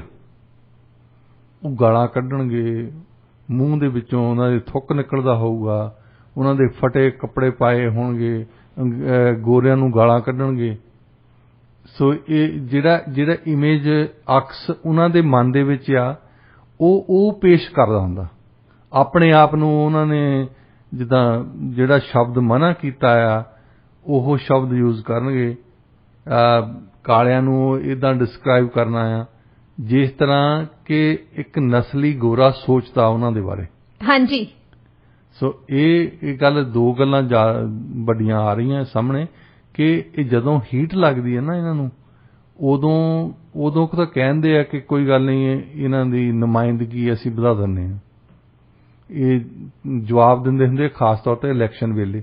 ਪਰ ਜਦੋਂ ਬਲੈਕ ਲਾਈਵਜ਼ ਮੈਟਰ ਮੂਵਮੈਂਟ ਚੱਲੀ ਸੀ, ਉਸ ਵੇਲੇ ਸਾਰੇ ਪਾਸੇ ਪ੍ਰੈਸ਼ਰ ਪਿਆ ਸੀ। ਹਾਂਜੀ। ਉਸ ਵੇਲੇ ਪੁਲਿਸ ਫੋਰਸਸ ਦੇ ਵਿੱਚ ਅਸਰ ਪਿਆ। ਤੁਸੀਂ ਦੇਖਿਆ ਹੋਣਾ ਇੱਥੇ BC ਦੇ ਵਿੱਚ ਜਿਹੜੀ ਲੈਜਿਸਲੇਟਿਵ ਕਮੇਟੀ ਬਣਾਈ ਸੀ, ਉਹ ਬਲੈਕ ਲਾਈਵਜ਼ ਮੈਟਰ ਦਾ ਕਰਕੇ ਬਣਾਈ ਸੀ। ਹਾਂਜੀ। ਉਹਨਾਂ ਨੇ ਬੜਾ ਟਾਈਮ ਲਾਇਆ, ਰਿਪੋਰਟ ਦੇਤੀ। ਉਹ ਰਿਪੋਰਟ ਹੁਣ ਉਹ ਤੇ ਧੂੜ ਪੈ ਰਹੀ ਹੈ, ਕੋਈ ਅਸਰ ਨਹੀਂ ਹੋਇਆ, ਕੁਛ ਨਹੀਂ ਹੋਇਆ। ਇਹਨਾਂ ਨੇ ਕੋਈ ਚੇਂਜ ਨਹੀਂ ਕੀਤੀ BC ਦੀ ਪੁਲਿਸਿੰਗ ਦੇ ਵਿੱਚ। ਪਰ ਉਸ ਵੇਲੇ ਕਿਉਂਕਿ ਬਲੈਕ ਲਾਈਵਜ਼ ਮੈਟਰ ਦੀ ਅਜੇ ਤਾਜ਼ੀ ਗੱਲ ਸੀ, ਉਸ ਵੇਲੇ ਸਾਰੇ ਕਰਦੇ ਸੀ ਕਿ ਅਸੀਂ ਇਹਨਾਂ ਨੂੰ ਕਲਚਰਲ ਸੈਂਸਿਟਿਵਿਟੀ ਕਰਾਉਣੀ ਆ, ਇਹਨਾਂ ਨੂੰ ਔਰਤਾਂ ਦੇ ਨਾਲ ਕਿੱਦਾਂ ਵਿਹਾਰ ਕਰੀਦਾ ਉਹਨਾਂ ਸਿਖਾਲਾਂਗੇ, ਘੱਟ ਗਿਣਤੀਆਂ ਨਾਲ ਕਿੱਦਾਂ ਵਿਹਾਰ ਕਰੀਦਾ। ਫਿਰ ਜਿਹੜੇ ਬੰਦੇ ਮੈਂਟਲੀ ਅਨਸਟੇਬਲ ਆ ਉਹਨਾਂ ਦੇ ਨਾਲ ਕੀ ਸਾਨੂੰ ਹੈਲਥ ਵਰਕਰ ਭੇਜਣੇ ਚਾਹੀਦੇ ਕਿ ਪੁਲਿਸ ਭੇਜਣੀ ਚਾਹੀਦੀ ਆ ਜੀ, ਇਹ ਸਾਰੇ ਸਵਾਲ ਉੱਠਦੇ ਸੀ। ਹਾਂਜੀ, ਕਿ ਪੁਲਿਸ ਨੂੰ ਤੁਸੀਂ ਕਹਿ ਤਾਂ ਦਿੰਦੇ ਕਿ ਸਾਨੂੰ ਫੰਡ ਦੇਣੇ ਚਾਹੀਦੇ ਆ, ਪਰ ਉਹ ਫੰਡਾਂ ਦਾ ਅੱਜ ਤਾਈਂ ਪਹਿਲਾਂ ਜਵਾਬ ਤਾਂ ਦੇਣ ਵੀ ਉਹਨਾਂ ਫੰਡਾਂ ਦਾ ਕੀ ਕਰਦੇ ਜਿਹੜੇ ਉਹਨਾਂ ਨੂੰ ਮਿਲ ਚੁੱਕੇ।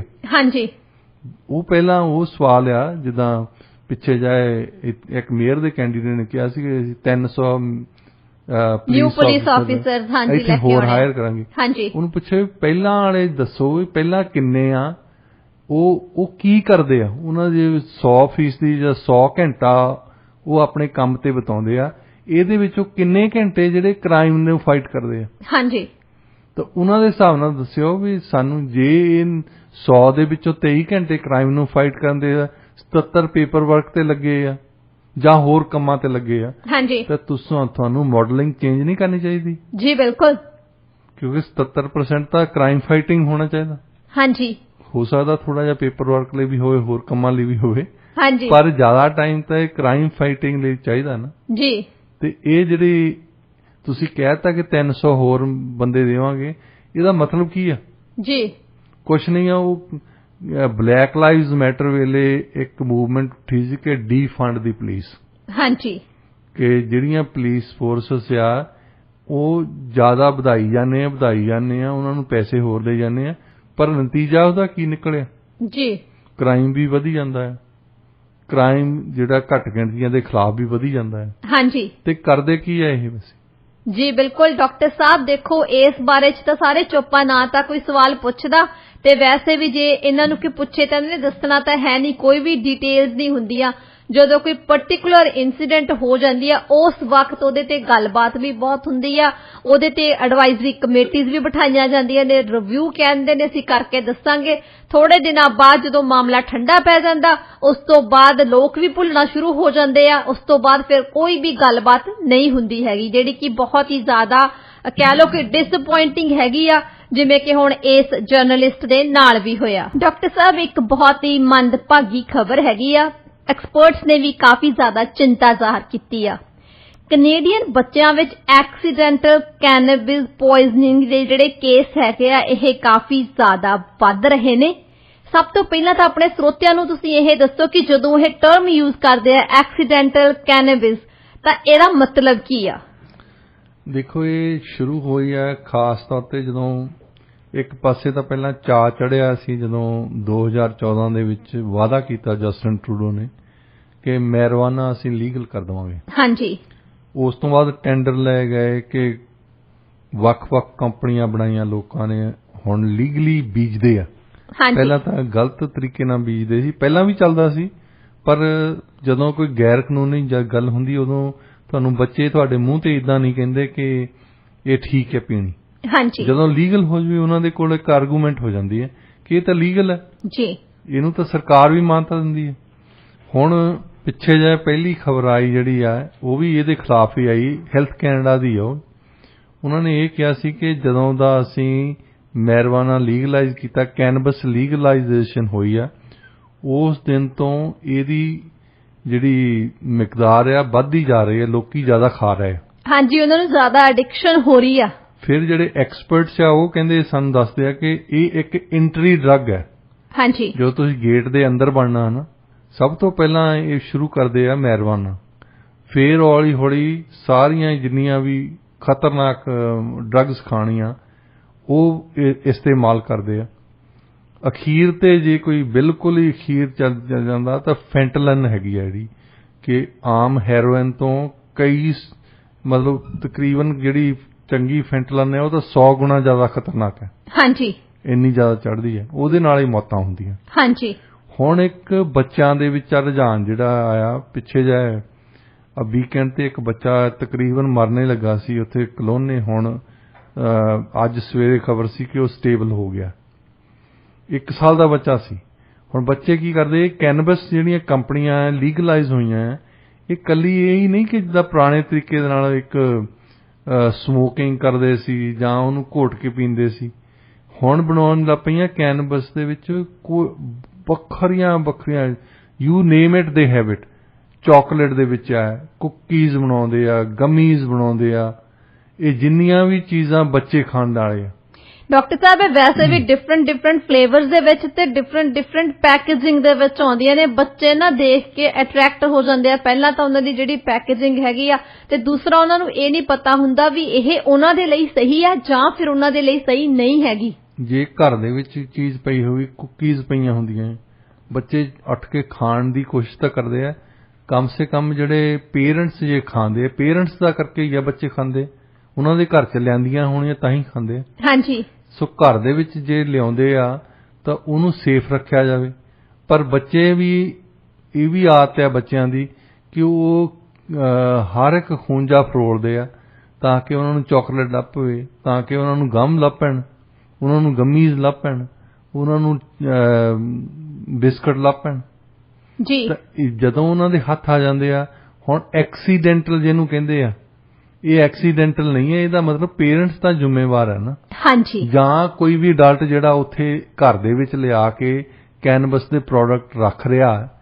ਐਕਸੀਡੈਂਟਲ ਤਾਂ ਹੁੰਦੀ ਆ ਵੀ ਵੈਸੇ ਹੀ ਉਹਨਾਂ ਦੇ ਕਿਤੇ ਮੀਂਹ ਪੈ ਗਿਆ ਤਾਂ ਮੀਂਹ ਦੇ ਵਿੱਚ ਚਾਕਲੇਟ ਪਈ ਗਈਆਂ, ਏਦਾਂ ਕਦੇ ਹੁੰਦਾ ਦੇਖਿਆ ਨਹੀਂ ਤੁਸੀਂ ਜੀ। ਹੁਣ ਐਕਸੀਡੈਂਟਲ ਕਿਸੇ ਨਾ ਕਿਸੇ ਅਡਲਟ ਨੇ ਘਰ ਦੇ ਵਿੱਚ ਲਿਆਂਦੀ ਆ। ਦੇਖੋ ਡਾਕਟਰ ਸਾਹਿਬ, ਜਿਹੜੀ ਹੁਣ ਇਹ ਸਟੱਡੀ ਆਈ ਹੈਗੀ ਹੈ new England general of medicine ਦੇ ਵਿੱਚ ਛਪੀ ਆ, ਇਹਦੇ ਵਿੱਚ ਉਹਨਾਂ ਨੇ ਐਵਰੇਜ ਏਜ ਜਿਹੜੀ ਬੱਚੇ ਦੀ ਦੱਸੀ ਹੈਗੀ ਹੈ ਨਾ, ਤੁਸੀਂ ਸੁਣ ਕੇ ਹੈਰਾਨ ਹੋ ਜਾਓਗੇ, 3 ਤੋਂ 3.5 ਸਾਲ ਦੀ ਉਮਰ। ਇਸੇ ਉਮਰ ਦੇ ਵਿੱਚ ਬੱਚਿਆਂ ਨੂੰ ਕੁਝ ਨਹੀਂ ਪਤਾ ਹੁੰਦਾ ਨਾ। ਹਾਂਜੀ। ਉਹਨਾਂ ਨੂੰ ਦੱਸੋਗੇ ਤਾਂ ਉਹਨਾਂ ਨੂੰ ਕੀ ਪਤਾ ਵੀ ਕੈਨਬਸ ਕੀ ਚੀਜ਼ ਹੁੰਦੀ ਹੈ। ਹੁਣ ਜ਼ਿਆਦਾਤਰ ਜਿਹੜੇ ਕੇਸਿਸ ਹੈਗੇ 10 ਸਾਲ ਤੋਂ ਘੱਟ ਉਮਰ ਦੇ ਬੱਚਿਆਂ ਦੇ ਆਏ, ਜਿਹਦੇ ਕਰਕੇ ਜਿਹੜੇ ਐਕਸਪਰਟ ਹੈਗੇ ਉਹ ਕਾਫੀ ਜ਼ਿਆਦਾ ਚਿੰਤਾ ਜ਼ਾਹਰ ਕਰ ਰਹੇ ਆ। ਹੁਣ ਆ ਪਹਿਲਾਂ ਮੈਂ ਹੁਣੇ ਕਲੋਨੇ ਦੀ ਜਿਹੜੀ ਖਬਰ ਸੁਣਾ ਰਿਹਾ, ਇਹ ਇੱਕ ਆ ਮਤਲਬ ਕਈ ਪਤਾ ਨਹੀਂ ਕਿੰਨੀਆਂ ਖਬਰਾਂ ਹਰ ਰੋਜ਼ ਨਿਕਲਦੀਆਂ, ਜਿਹੜੀ ਕਿ ਐਕਸੀਡੈਂਟਲ ਜਿਹਨੂੰ ਕਹਿੰਦੇ ਆ, ਐਕਸੀਡੈਂਟਲ ਉਹਨੇ ਬੱਚੇ ਨੇ ਜੀ ਕੀ ਖਾ ਲਈ ਜਾਂ ਉਹਨੇ ਚਾਕਲੇਟ ਖਾ ਲਈ ਜਿਹੜੀ ਕਿ ਕੈਨਵਸ ਵਾਲੀ ਸੀ। ਹਾਂਜੀ। ਹੁਣ ਪਹਿਲੀ ਤਾਂ ਗੱਲ ਉਹਨੂੰ ਦੱਸਿਆ ਨਹੀਂ ਕਿਸੇ ਨੇ, ਦੂਸਰੀ ਗੱਲ ਉਹਨੂੰ ਬੱਚੇ ਨੂੰ ਪਤਾ ਨਹੀਂ ਵੀ ਕੈਨਵਸ ਹੁੰਦੀ ਕੀ ਚੀਜ਼, ਉਹਨੂੰ ਨਹੀਂ ਪਤਾ ਕਿ ਉਹਦੇ ਲਈ ਉਹ ਸਹੀ ਆ, ਉਹਦੇ ਲਈ ਉਹ ਹਾਨੀਕਾਰਕ ਆ, ਉਹਦੇ ਲਈ ਉਹ ਲਾਭਦਾਇਕ ਆ। ਪਰ ਤੁਸੀਂ ਘਰ ਦੇ ਵਿੱਚ ਜਦੋਂ ਲਿਆ ਕੇ ਉਹਨੂੰ ਰੱਖ ਲੈਂਦੇ ਤਾਂ ਤੁਸੀਂ ਜ਼ਿੰਮੇਵਾਰ ਬਣ ਜਾਂਦੇ ਉਸ ਚੀਜ਼ ਦੇ ਲਈ। ਫਿਰ ਤੁਸੀਂ ਇਹ ਨਹੀਂ ਕਹਿ ਸਕਦੇ ਕਿ ਉਹ ਚੀਜ਼ ਐਕਸੀਡੈਂਟਲ ਹੋ ਗਈ ਆ। ਪਿਛਲੇ ਕੁਝ ਸਾਲਾਂ ਦੀ ਗੱਲ ਹੀ ਆ, ਦੇਖੋ ਜਦੋਂ ਇਹਨਾਂ ਨੇ ਲੀਗਲਾਈਜ਼ ਕੀਤੀ ਆ ਉਸ ਤੋਂ ਬਾਅਦ ਇਹ ਪ੍ਰੋਡਕਟ ਜਿਹੜੇ ਮਾਰਕੀਟ ਦੇ ਵਿੱਚ ਆਏ ਆ 3-4 ਸਾਲਾਂ ਦੇ ਵਿੱਚ 6 ਗੁਣਾ ਵੱਧ ਗਿਆ ਐਕਸੀਡੈਂਟਲ ਜਿਹੜੀ ਹੈ ਹਸਪੀਟਲਾਈਜੇਸ਼ਨ। ਹਾਂਜੀ। ਸੋ ਇਸ ਕਰਕੇ ਇਹ ਵਧੀ ਜਾਣੀ ਆ, ਅੱਗੇ ਤੋਂ ਵੀ ਇਹ ਵਧੀ ਜਾਣੀ ਆ। ਅੱਗੇ ਤੋਂ ਤੁਸੀਂ ਇਹ ਵੀ ਦੇਖੀ ਜਾਇਓ ਕਿ ਜਿਹੜੇ ਪ੍ਰੋਡਕਟ ਆ ਉਹ ਵੀ ਵਧੀ ਜਾਣੇ ਆ ਜੀ। ਜਿੱਦਾਂ ਸਾਡੇ ਇਹ ਪਹਿਲਾਂ ਖਿਲਾਉਂਦੇ ਹੁੰਦੇ ਸੀ ਕਿ ਪਕੌੜੇ ਬਣਾ ਕੇ ਖਿਲਾ ਦਿਓ। ਹਾਂਜੀ। ਹੁਣ ਪਕੌੜੇ ਤਾਂ ਘੱਟ ਉਮਰ ਦੇ ਵੀ ਖਾ ਲੈਂਦੇ। ਹਾਂਜੀ। ਜ਼ਰੂਰੀ ਨਹੀਂ ਪਕੌੜਾ ਖਾਣ ਲਈ 25 ਸਾਲ ਦਾ ਬੰਦਾ ਹੋਵੇ, ਦੂਜੇ ਵੀ ਖਾ ਲੈਂਦੇ। ਹੌਲੀ ਹੌਲੀ ਹੋ ਸਕਦਾ ਇਹ ਕੈਨਵਸ ਵਾਲੇ ਉਹਨੂੰ ਬਰਫੀ ਵੀ ਬਣਾਉਣ ਲੱਗ ਪੈਣ, ਉਹਦਾ ਬੇਸਣ ਵੀ ਬਣਾਉਣ ਲੱਗ ਪੈਣ। ਹਾਂਜੀ। ਕਿਤੇ ਲੋਕਾਂ ਦੇ ਕਾਰਨ ਬਣਿਆ ਹੋਣ। ਜੀ ਬਿਲਕੁਲ। ਸੋ ਇਹ ਐਕਸੀਡੈਂਟਲ ਜਿਹੜੀ ਹੋ ਰਹੀ ਹੈ ਕੋਈ ਐਕਸੀਡੈਂਟਲ ਨਹੀਂ ਹੋ ਰਹੀ। ਇਹ ਪਹਿਲੀ ਗੱਲ ਡਾਕਟਰ ਲਿਆ ਰਹੇ ਆ, ਸਰਕਾਰ ਨੇ ਮਨਜ਼ੂਰੀ ਦਿੱਤੀ ਆ। ਜਿਹੜੀ ਗੱਲ ਤੇ ਵੋਟਾਂ ਲਈਆਂ ਸੀ ਉਹ ਗੱਲ ਹੁਣ ਲੋਕਾਂ ਦੇ ਗਲ ਪੈ ਚੁੱਕੀ, ਉਹ ਸੱਪ ਗਲ ਪੈ ਗਿਆ ਸਾਡੇ। ਜੇ ਉਹਨੂੰ ਖਤਮ ਕਰਨ ਦੀ ਕੋਈ ਗੱਲ ਕਰਦਾ ਹੈ ਤੇ ਉਹ ਬੋਲਦੇ ਨਹੀਂ, ਉਹ ਡਰਦੇ ਆ ਵੀ ਇਹਦੇ ਵਿੱਚ ਨਾਲ ਸਾਡੀਆਂ ਵੋਟਾਂ ਜਾਂਦੀਆਂ ਲੱਗਣੀਆਂ। ਕਮ ਸੇ ਕਮ ਲੋਕਾਂ ਦੇ ਵਿੱਚ ਅਵੇਅਰਨੈਸ ਜ਼ਰੂਰ ਲਿਆਉਣੀ ਚਾਹੀਦੀ ਹੈ ਕਿ ਨੰਬਰ 1 ਤੇ ਕੈਨਵਸ ਦਾ ਜਿਹੜਾ ਇਸਤੇਮਾਲ ਕਰਨਾ ਲੋਕੀ ਵੱਧ ਚੁੱਕਾ ਲੋਕਾਂ ਵੱਲੋਂ। ਦੂਸਰਾ ਜਿਹੜਾ ਅਨਇੰਟੈਂਡਡ ਕੰਸੀਕੁਐਂਸਸ ਹੈ ਨਾ, ਜਿਨ੍ਹਾਂ ਬਾਰੇ ਸੋਚਿਆ ਨਹੀਂ ਸੀ, ਉਹ ਹੈਗਾ ਬੱਚਿਆਂ ਦੇ ਵਿੱਚ ਜਿਹੜੀ ਕੈਨਵਸ ਆ ਰਹੀ ਹੈ। ਹਾਂਜੀ। ਉਹ ਇਹ ਖਤਰਨਾਕ ਵੀ ਹੁੰਦੀ ਹੈ, ਖਤਰਨਾਕ ਸਿੱਧ ਵੀ ਹੁੰਦੀ ਹੈ। ਜੀ ਬਿਲਕੁਲ, ਤੁਸੀਂ ਸਹੀ ਕਿਹਾ ਡਾਕਟਰ ਸਾਹਿਬ। ਇਹਦੇ ਲਈ ਪੈਰੈਂਟਸ ਨੂੰ ਵੀ ਸਤਰਕ ਰਹਿਣਾ ਚਾਹੀਦਾ, ਕਿਉਂਕਿ ਦੇਖੋ ਜੇ ਪੈਰੈਂਟਸ ਹੀ ਸਤਰਕ ਨਹੀਂ ਰਹਿਣਗੇ, ਉਹੀ ਅਵੇਸਲੇ ਰਹਿਣਗੇ, ਤਾਂ ਫਿਰ ਬੱਚਿਆਂ ਦਾ ਜਿਹੜਾ ਖਿਆਲ ਆ ਉਹ ਕੌਣ ਰੱਖੂਗਾ। ਤੇ ਇਹ ਬਹੁਤ ਹੀ ਜ਼ਿਆਦਾ ਗੰਭੀਰ ਵਿਸ਼ਾ, ਇਸ ਚੀਜ਼ ਨੂੰ ਸਭ ਨੂੰ ਸੋਚਣਾ ਚਾਹੀਦਾ, ਵਿਚਾਰਨਾ ਚਾਹੀਦਾ। ਡਾਕਟਰ ਸਾਹਿਬ ਰੁੱਖ ਕਰਦੇ ਹਾਂ ਜੀ ਅਗਲੀ ਖਬਰ ਵੱਲ।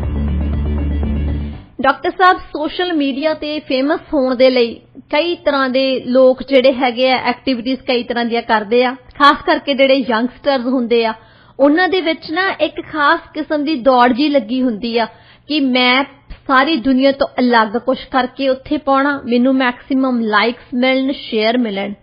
ਤੇ ਇਹ ਜਿਹੜੇ ਨਵੀਆਂ ਐਕਟੀਵਿਟੀਜ਼ ਜਾਂ ਕਹਿ ਲਓ ਕਿ ਸਟੰਟ ਜੋ ਵੀ ਇਹ ਟਰਾਈ ਕਰਦੇ ਆ, ਕਈ ਵਾਰੀ ਬਹੁਤ ਸਾਰੇ ਇਹੋ ਜਿਹੇ ਕੇਸਿਸ ਹੋਏ ਆ ਜਿਹਦੇ ਵਿੱਚ ਕਈਆਂ ਨੇ ਆਪਣੀ ਜਾਨ ਵੀ ਗਵਾ ਲਈ ਆ। ਹੁਣ ਇੱਕ ਬਹੁਤ ਹੀ ਜ਼ਿਆਦਾ ਦੁਖਦਾਇਕ ਜਿਹੜੀ ਕਹਿ ਲਓ ਕਿ ਘਟਨਾ ਵਾਪਰੀ ਹੈਗੀ ਆ ਟਿਕਟੌਕ ਇਨਫਲੂਐਂਸਰ ਤੇ ਫਿਲਾਸਫੀ ਦੀ ਸਟੂਡੈਂਟ ਸੀ 21 ਸਾਲਾਂ ਦੀ ਤਾਨੀਆ ਪਾਰਡੀਜ਼ੀ। ਉਹ ਸਕਾਈ ਡਾਈਵਿੰਗ ਦੇ ਦੌਰਾਨ ਉਸਦੀ ਮੌਤ ਹੋ ਗਈ ਆ ਤੇ ਇਸ ਸਮਰ ਦੇ ਵਿੱਚ ਇਹ ਚੌਥਾ ਕੇਸ ਹੈਗਾ ਇਹੋ ਜਿਹਾ। ਕੀ ਕਹਿਣਾ ਚਾਹੋਗੇ ਤੁਸੀਂ? ਮੇਰਾ ਖਿਆਲ ਇਹ ਪਹਿਲੀ ਵਾਰ ਹੋਇਆ ਜ਼ਿੰਦਗੀ ਦੇ ਵਿੱਚ, ਸਾਡੇ ਇਤਿਹਾਸ ਦੇ ਵਿੱਚ ਹੀ, ਕਿ ਲੋਕ ਜਿਹੜੇ ਕੋਈ ਪਿੰਡ 'ਚ ਕੋਈ ਮਸ਼ਹੂਰ ਆ, ਕੋਈ ਇੱਥੇ ਮਸ਼ਹੂਰ ਆ, ਕੋਈ ਅੱਗੇ ਖੇਲਦਾ ਹੁੰਦਾ ਸੀ, ਕੋਈ ਤੀਰ ਅੰਦਾਜ਼ੀ ਕਰਦਾ ਹੁੰਦਾ ਸੀ, ਪਰ ਹੁਣ ਹਰ ਇੱਕ ਬੰਦੇ ਨੂੰ ਸੋਸ਼ਲ ਮੀਡੀਆ ਨੇ ਮੌਕਾ ਦੇ ਦਿੱਤਾ ਕਿ ਉਹ ਇਨਫਲੂਐਂਸਰ ਬਣਨ, ਉਹ ਲੋਕਾਂ ਦੇ ਵਿੱਚ ਪਾਪੂਲਰ ਹੋਣ। ਇਹ ਵੀ ਸ਼ਾਇਦ ਫਿਤਰਤ ਹੈ ਇਨਸਾਨੀਅਤ ਦੀ ਕਿ ਅਸੀਂ ਲੋਕਾਂ ਦੇ ਵਿੱਚ ਪਾਪੂਲਰ ਹੋਣਾ। ਹਾਂਜੀ। ਲੋਕਾਂ ਦੇ ਵਿੱਚ ਪਾਪੂਲਰ ਕੀ ਹੋਣਾ ਕੀ ਨਹੀਂ ਹੋਣਾ, ਮਤਲਬ ਕਿਸੇ ਨੇ ਕੋਈ ਸਿਕੰਦਰ ਨਹੀਂ ਬਣ ਜਾਣਾ, ਕਿਸੇ ਨੇ ਕੋਈ ਆਇਨਸਟਾਈਨ ਨਹੀਂ ਛੇਤੀ ਬਣ ਜਾਣਾ। ਉਹ ਲਈ ਤਾਂ ਕੋਈ ਤੁਹਾਨੂੰ ਪੜ੍ਹਾਈ ਦੀ ਲੋੜ ਆ, ਉਹ ਲਈ ਤੁਹਾਨੂੰ ਜਰਨੈਲ ਬਣਨਾ ਪੈਣਾ ਦੂਜੇ ਲਈ। ਪਰ ਇਹ ਇੱਕ ਸੌਖਾ ਤਰੀਕਾ ਬਣ ਗਿਆ। ਪਹਿਲਾਂ ਜਦੋਂ ਆਈਫੋਨ ਆਏ ਸੀ ਨਾ, ਤਾਂ ਉਦੋਂ ਤੁਹਾਨੂੰ ਯਾਦ ਹੋਣਾ ਕਿ ਅੱਜ ਸੈੱਲ ਫੋਨ ਤੇ ਸੈਲਫੀਜ਼ ਦਾ ਬਹੁਤ ਚੱਲਿਆ ਸੀ। ਹਾਂਜੀ। ਸੈਲਫੀਜ਼ ਲੈਂਦੇ ਸੀ, ਏਦਾਂ ਦੀਆਂ ਜਗ੍ਹਾ ਤੇ ਖੜੇ ਹੋ ਕੇ ਲੈਂਦੇ ਸੀ ਜਿੱਥੇ ਖਤਰਾ ਆ। ਹਾਂਜੀ। ਫਿਰ ਬਹੁਤੇ ਬੰਦੇ ਮਰੇ ਵੀ ਆ। ਹਾਂਜੀ। ਇਹ ਦੇਖੋ ਮਸ਼ਹੂਰ ਹੋਣ ਲਈ, ਮਤਲਬ ਲੋਕਾਂ ਨੂੰ ਭੇਜਣ ਲਈ ਕਿ ਮੈਂ ਦੇਖੋ ਕਿੱਥੇ ਖੜ ਕੇ ਫੋਟੋ ਖਿਚਾਈ ਆ। ਹਾਂਜੀ। ਉਹਨਾਂ ਨੇ ਫੋਟੋ ਖਿਚਾਣੇ ਆ, ਮਤਲਬ ਗੱਡੀ ਉਧਰੋਂ ਆ ਰਹੀ ਆ, ਉਧਰੋਂ ਫੋਟੋ ਖਿਚਾ ਰਹੇ ਤੇ ਉਹ ਗੱਡੀ ਦੇ ਥੱਲੇ ਆ ਜਾਂਦੇ ਆ। ਦੇਖੋ ਡਾਕਟਰ ਸਾਹਿਬ ਜਾਨ ਨੂੰ ਜੋਖਮ ਚ ਪਾ ਦਿੰਦੇ ਆ ਕੀ ਕਰਨ ਦੇ ਲਈ ਫੇਮਸ ਹੋਣ ਦੀ ਖਾਤਰ ਕਿ ਕੋਈ ਇਹੋ ਜੀ ਜਗ੍ਹਾ ਤੇ ਜਾ ਕੇ ਰਿਕਾਰਡਿੰਗ ਕਰਨੀ ਆ ਵੀਡੀਓ ਦੀ ਜਾਂ ਫਿਰ ਕੋਈ ਪਿਕਚਰ ਲੈਣੀ ਆ। ਹੁਣ ਲੇਟੈਸਟ ਜਿਹੜਾ ਟ੍ਰੈਂਡ ਚੱਲ ਰਿਹਾ ਹੈ ਉਹ ਟਿਕਟੌਕ ਬਹੁਤ ਮਸ਼ਹੂਰ ਹੈ। ਹਾਂਜੀ ਚਾਈਨਾ ਨੇ ਦੇ ਬੰਦੇ ਨੇ ਇੱਕ ਨੇ ਕ੍ਰੀਏਟ ਕੀਤਾ ਹੈ ਤੇ ਟਿਕਟੌਕ ਤੇ ਮਤਲਬ ਹਜ਼ਾਰਾਂ ਹੀ ਟਿਕਟੌਕਸ ਬਣਾਉਂਦੇ ਫਿਰਦੇ ਆ। ਉੱਥੇ ਥੋੜੇ ਜਿਹੇ ਆ ਜਿਹੜੇ ਵਾਇਰਲ ਹੋ ਜਾਂਦੇ ਆ। ਅੱਛਾ ਵਾਇਰਲ ਹੋਣ ਲਈ ਕੀ ਚਾਹੀਦਾ ਕਿ ਤੁਹਾਨੂੰ ਬਾਕੀ ਕੀ ਕਰਦੇ ਉਹਨਾਂ ਤੋਂ ਵੱਖਰਾ ਕੁਝ ਕਰਨਾ ਪੈਂਦਾ। ਹਾਂਜੀ ਸਟੰਟ ਪਹਿਲਾਂ ਤਾਂ ਸਟੰਟ ਜਿੱਦਾਂ Hindi movies Punjabi movies English movies ਇਹ ਐਕਟਿੰਗ ਕਰਦੇ ਹੁੰਦੇ ਸੀ ਇੱਕ ਬੰਦੇ ਤੇ ਇੱਕ ਬੰਦੇ ਹੁੰਦੇ ਸੀ ਸਟੰਟ ਕਰਨ ਵਾਲੇ ਜੀ ਜਿਹੜਾ ਕਿ ਉਦਾਂ ਦਾ ਲੱਗੇ ਪਰ ਸਟੰਟ ਤੋਂ ਬਾਅਦ ਉਹਦੇ ਭਾਵੇਂ ਸੱਟਾਂ ਪੇਟਾਂ ਲੱਗ ਜਾਣ ਉਹ ਬੰਦਾ ਮਰ ਜਾਵੇ ਜੁਦੀ ਗੱਲ ਹੈ ਪਰ ਐਕਟਰ ਨੂੰ ਖੜਾ ਕਰ ਦੇਣਾ। ਹਾਂਜੀ ਹੁਣ ਸਟੰਟ ਵਾਲਿਆਂ ਨੂੰ ਆਪ ਹੀ ਸਭ ਕੁਝ ਕਰਨਾ ਪੈਂਦਾ। ਹਾਂਜੀ ਆ ਵੀ ਲੜਕੀ ਨੇ ਸਟੰਟ ਕਰਦੀ ਨਹੀਂ ਆਪਣੀ ਜਾਨ ਗਵਾ ਲਈ। ਹਾਂਜੀ ਤੇ ਸਟੰਟ ਕਿਉਂਕਿ ਇਹ ਚਾਹੁੰਦੇ ਕਿ ਸਾਡੀ ਟਿਕਟੌਕ ਜ਼ਿਆਦਾ ਵਾਇਰਲ ਹੋਵੇ। ਹਾਂਜੀ ਬਹੁਤ ਹੈਗੀਆਂ ਜਿਹੜੀਆਂ ਬਿਲਕੁਲ ਕਮਲੀਆਂ ਜਿਹੀਆਂ ਗੱਲਾਂ ਛੱਡਦੇ ਆ ਉਹਨਾਂ ਦੀਆਂ ਵਾਇਰਲ ਹੁੰਦੀਆਂ। ਬਹੁਤੀਆਂ ਗੱਲਾਂ ਜਿਹੜੇ ਸਟੰਟ ਕਰਕੇ ਜਿਹੜੇ ਅਜੇ ਤੱਕ ਲੋਕਾਂ ਨੇ ਬਾਕੀਆਂ ਨੇ ਨਹੀਂ ਕੀਤੇ ਜਿਹੜੇ ਖਤਰਨਾਕ ਹੈ। ਹਾਂਜੀ ਸੋ ਇਹ ਬੜੀ ਮਾੜੀ ਤੁਸੀਂ ਕੀ ਕਹਿ ਸਕਦੇ ਆ ਕਿ ਸੋਸ਼ਲ ਮੀਡੀਆ ਬਾਰੇ ਕਿਸੇ ਨੂੰ ਘਰ ਦੇ ਵਿੱਚ ਤੁਸੀਂ ਬੱਚਿਆਂ ਨੂੰ ਦੱਸ ਸਕਦੇ ਆ ਜੀ ਜੇ ਇਹਦੇ ਬਾਰੇ ਪਤਾ ਹੋਊਗਾ ਤਾਂ ਹੀ ਗੱਲ ਦੱਸੋਗੇ ਤੁਸੀਂ। ਹਾਂਜੀ ਤੁਸੀਂ ਉਹਨਾਂ ਨਾਲ ਗੱਲ ਕਰੋਗੇ ਕਿਉਂਕਿ ਅੱਗੇ ਤਾਂ ਗੱਲਾਂ ਕਰਦੇ ਹੁੰਦੇ ਸੀ ਬੱਚੇ ਆ ਨਹੀਂ ਕਰਨਾ ਉਹਨੂੰ ਇਸ ਚੀਜ਼ ਨੂੰ ਹੱਥ ਨਹੀਂ ਲਾਉਣਾ ਆ ਤੱਤੀ ਹੁੰਦੀ ਆ ਠੰਡੀ ਹੁੰਦੀ ਆ। ਹੁਣ ਤੇ ਬਹੁਤ ਸਾਡੀ ਮੇਰਾ ਖਿਆਲ ਐਨਸਾਈਕਲੋਪੀਡੀਆ ਵਾਂਗੂ ਵਧੀ ਜਾਂਦੀ ਹੈ ਜਿਹੜੀ ਨਸੀਹਤ ਆ ਉਹ ਜ਼ਿਆਦਾ ਹੀ ਵਧੀ ਜਾਂਦੀ ਹੈ। ਹਾਂਜੀ ਉਹਦੇ ਵਿੱਚ ਸਾਨੂੰ ਇਹ ਵੀ ਦੱਸਣਾ ਪੈਂਦਾ ਵੀ ਦੱਸੋ ਜਿਹੜੇ ਸੋਸ਼ਲ ਮੀਡੀਆ ਤੇ ਜੋ ਕੁਝ ਕਰਦੇ ਆ ਜਿਹੜੇ ਬੰਦੇ ਮੈਂ ਇੱਕ ਦੋ ਬੰਦਿਆਂ ਨੂੰ ਜਾਣਦਾ ਜਿਹੜੇ ਮੇਰਾ ਖਿਆਲ ਹਰ ਰੋਜ਼ ਹੀ ਮੈਨੂੰ ਇੰਨੀਆਂ ਟਿਕਟੌਕ ਦੀਆਂ ਭੇਜਦੇ ਨਾ ਉਹ ਬੰਦੇ ਅਬਸੈਸਡ ਹੋਏ ਆ ਉਹਨਾਂ ਨੂੰ ਹੋਰ ਕੁਝ ਨਹੀਂ ਦਿਖਦਾ ਉਹ ਪਤਾ ਨਹੀਂ ਕੀ ਕਰਦੇ ਘਰ ਦੇ ਵਿੱਚ ਮੈਨੂੰ ਲੱਗਦਾ 24 ਘੰਟੇ ਟਿਕਟੌਕ ਹੀ ਲੈ ਕੇ ਬੈਠੇ ਰਹਿੰਦੇ ਜੀ। ਇਹ ਇੱਕ ਬਿਮਾਰੀ ਆ ਐਕਚੁਅਲੀ ਜੀ ਡਾਕਟਰ ਸਾਹਿਬ ਜਿਨ੍ਹਾਂ ਨੂੰ ਇਸ ਦੀ ਐਡਿਕਸ਼ਨ ਹੁੰਦੀ ਆ ਨਾ ਪੂਰਾ ਦਿਨ ਉਹਨਾਂ ਨੇ ਇਸੇ ਚੀਜ਼ ਤੇ ਬੈਠੇ ਰਹਿਣਾ ਸਕਰੋਲ ਕਰੀ ਜਾਣਾ ਅਪ ਐਂਡ ਡਾਊਨ ਹੈ ਨਾ ਕਈ ਤਾਂ ਇਹੋ ਜਿਹੇ ਹੈਗੇ ਆ ਵੀ ਆਪਣੇ ਕੰਮ ਤੱਕ ਛੱਡ ਦਿੰਦੇ ਆ। ਦੇਖੋ ਜਿਹੜਾ ਬੰਦਾ ਇੱਕ ਅਲਕੋਹਲਿਕ ਬੰਦਾ ਨਾ ਇਹ ਬਿਮਾਰੀ ਆ ਨਾ ਸ਼ਰਾਬ ਸਵੇਰ ਤੋਂ ਪੀਣ ਲੱਗ ਪੈਂਦਾ। ਹਾਂਜੀ ਉਹਦੀ ਬਿਮਾਰੀ ਦਾ ਅਸੀਂ ਇਲਾਜ ਕਰਾਉਂਦੇ ਹਾਂ ਜੀ। ਇੱਕ ਬੰਦਾ ਡਰੱਗ ਤੇ ਲੱਗ ਜਾਂਦਾ ਹੈ ਉਹਦੀ ਬਿਮਾਰੀ ਦਾ ਅਸੀਂ ਰੀਹੈਬ ਕਰਾਉਂਦੇ ਹਾਂ। ਹਾਂਜੀ ਕਿ ਛੱਡ ਦੇਵੇ। ਹੁਣ ਆ ਜਿਹੜਾ ਸੋਸ਼ਲ ਮੀਡੀਆ ਆ ਟਿਕਟੌਕ ਹੈ ਇਹ ਵੀ ਇੱਕ ਬਿਮਾਰੀ ਆ ਬਹੁਤ ਭਿਆਨਕ ਬਿਮਾਰੀ ਹੈ ਡਾਕਟਰ ਸਾਹਿਬ। ਪਰ ਇਹ ਰੀਅਲਾਈਜ਼ ਕਰਨ ਲਈ ਕਿ ਇਹ ਬਿਮਾਰੀ ਹੈ ਸਭ ਤੋਂ ਪਹਿਲਾਂ ਇਲਾਜ ਉੱਥੋਂ ਸ਼ੁਰੂ ਹੁੰਦਾ ਜੇ ਇਹ ਪਤਾ ਤੁਹਾਨੂੰ ਹੋਵੇ ਕਿ ਇਹ ਇੱਕ ਬਿਮਾਰੀ ਆ। ਹਾਂਜੀ ਤੁਸੀਂ ਤਾਂ ਹੀ ਛੱਡੋਗੇ। ਐਕਸੈਪਟੈਂਸ ਹੋਣੀ ਬਹੁਤ ਜ਼ਰੂਰੀ ਆ। ਸਭ ਤੋਂ ਪਹਿਲਾਂ ਇਹੀ ਦੱਸਦੇ ਆ ਅਲਕੋਹਲਿਕ ਅਨੋਨਿਮਸ ਵੀ ਤੁਸੀਂ ਸ਼ਰਾਬ ਜੇ ਛੱਡਣੀ ਆ ਸਭ ਤੋਂ ਪਹਿਲਾਂ ਇਹ ਮਹਿਸੂਸ ਕਰੋ ਕਿ ਇਹ ਇੱਕ ਬਿਮਾਰੀ ਆ। ਹਾਂਜੀ ਔਰ ਮੈਂ ਬਿਮਾਰੀ ਦਾ ਸ਼ਿਕਾਰ ਆ। ਹਾਂਜੀ ਜੇ ਤੁਸੀਂ ਇਹ ਗੱਲ ਸਮਝਦੇ ਹੀ ਨਹੀਂ ਨਾ ਕਿ ਮੈਨੂੰ ਬਿਮਾਰੀ ਲੱਗੀ ਆ ਤੁਸੀਂ ਉਹਦਾ ਇਲਾਜ ਨਹੀਂ ਲੱਭ ਸਕਦੇ ਜੀ। ਬਿਲਕੁਲ ਤੇ ਇਹ ਜਿਹੜੇ ਟੀਨੇਜਰ ਜਾਂ ਖਾਸ ਤੌਰ ਤੇ ਇਹ ਇਦਾਂ ਦੇ ਸਟੰਟ ਕਰ ਸਕਦੇ ਆ ਤੇ ਕਈ ਹੈਗੇ ਆ ਜਿਹੜੇ ਵੱਡੀ ਉਮਰ ਦੇ ਆ ਜਿਹੜੇ ਸਟੰਟ ਨਹੀਂ ਕਰ ਸਕਦੇ ਪਰ ਉਹ ਬੈਠੇ ਦੇਖਦੇ ਰਹਿੰਦੇ ਆ। ਡਾਕਟਰ ਸਾਹਿਬ ਉਹ ਵੀ ਕਈ ਕੁਝ ਟਰਾਈ ਕਰਦੇ ਆ ਵੈਸੇ ਫਿਰ ਉਹ ਖਤਰਾ ਆ ਉਹਨਾਂ ਲਈ ਆਪਣੀ ਸਿਹਤ ਲਈ ਉਹਨਾਂ ਦੇ ਲਈ ਖਤਰਾ ਆ।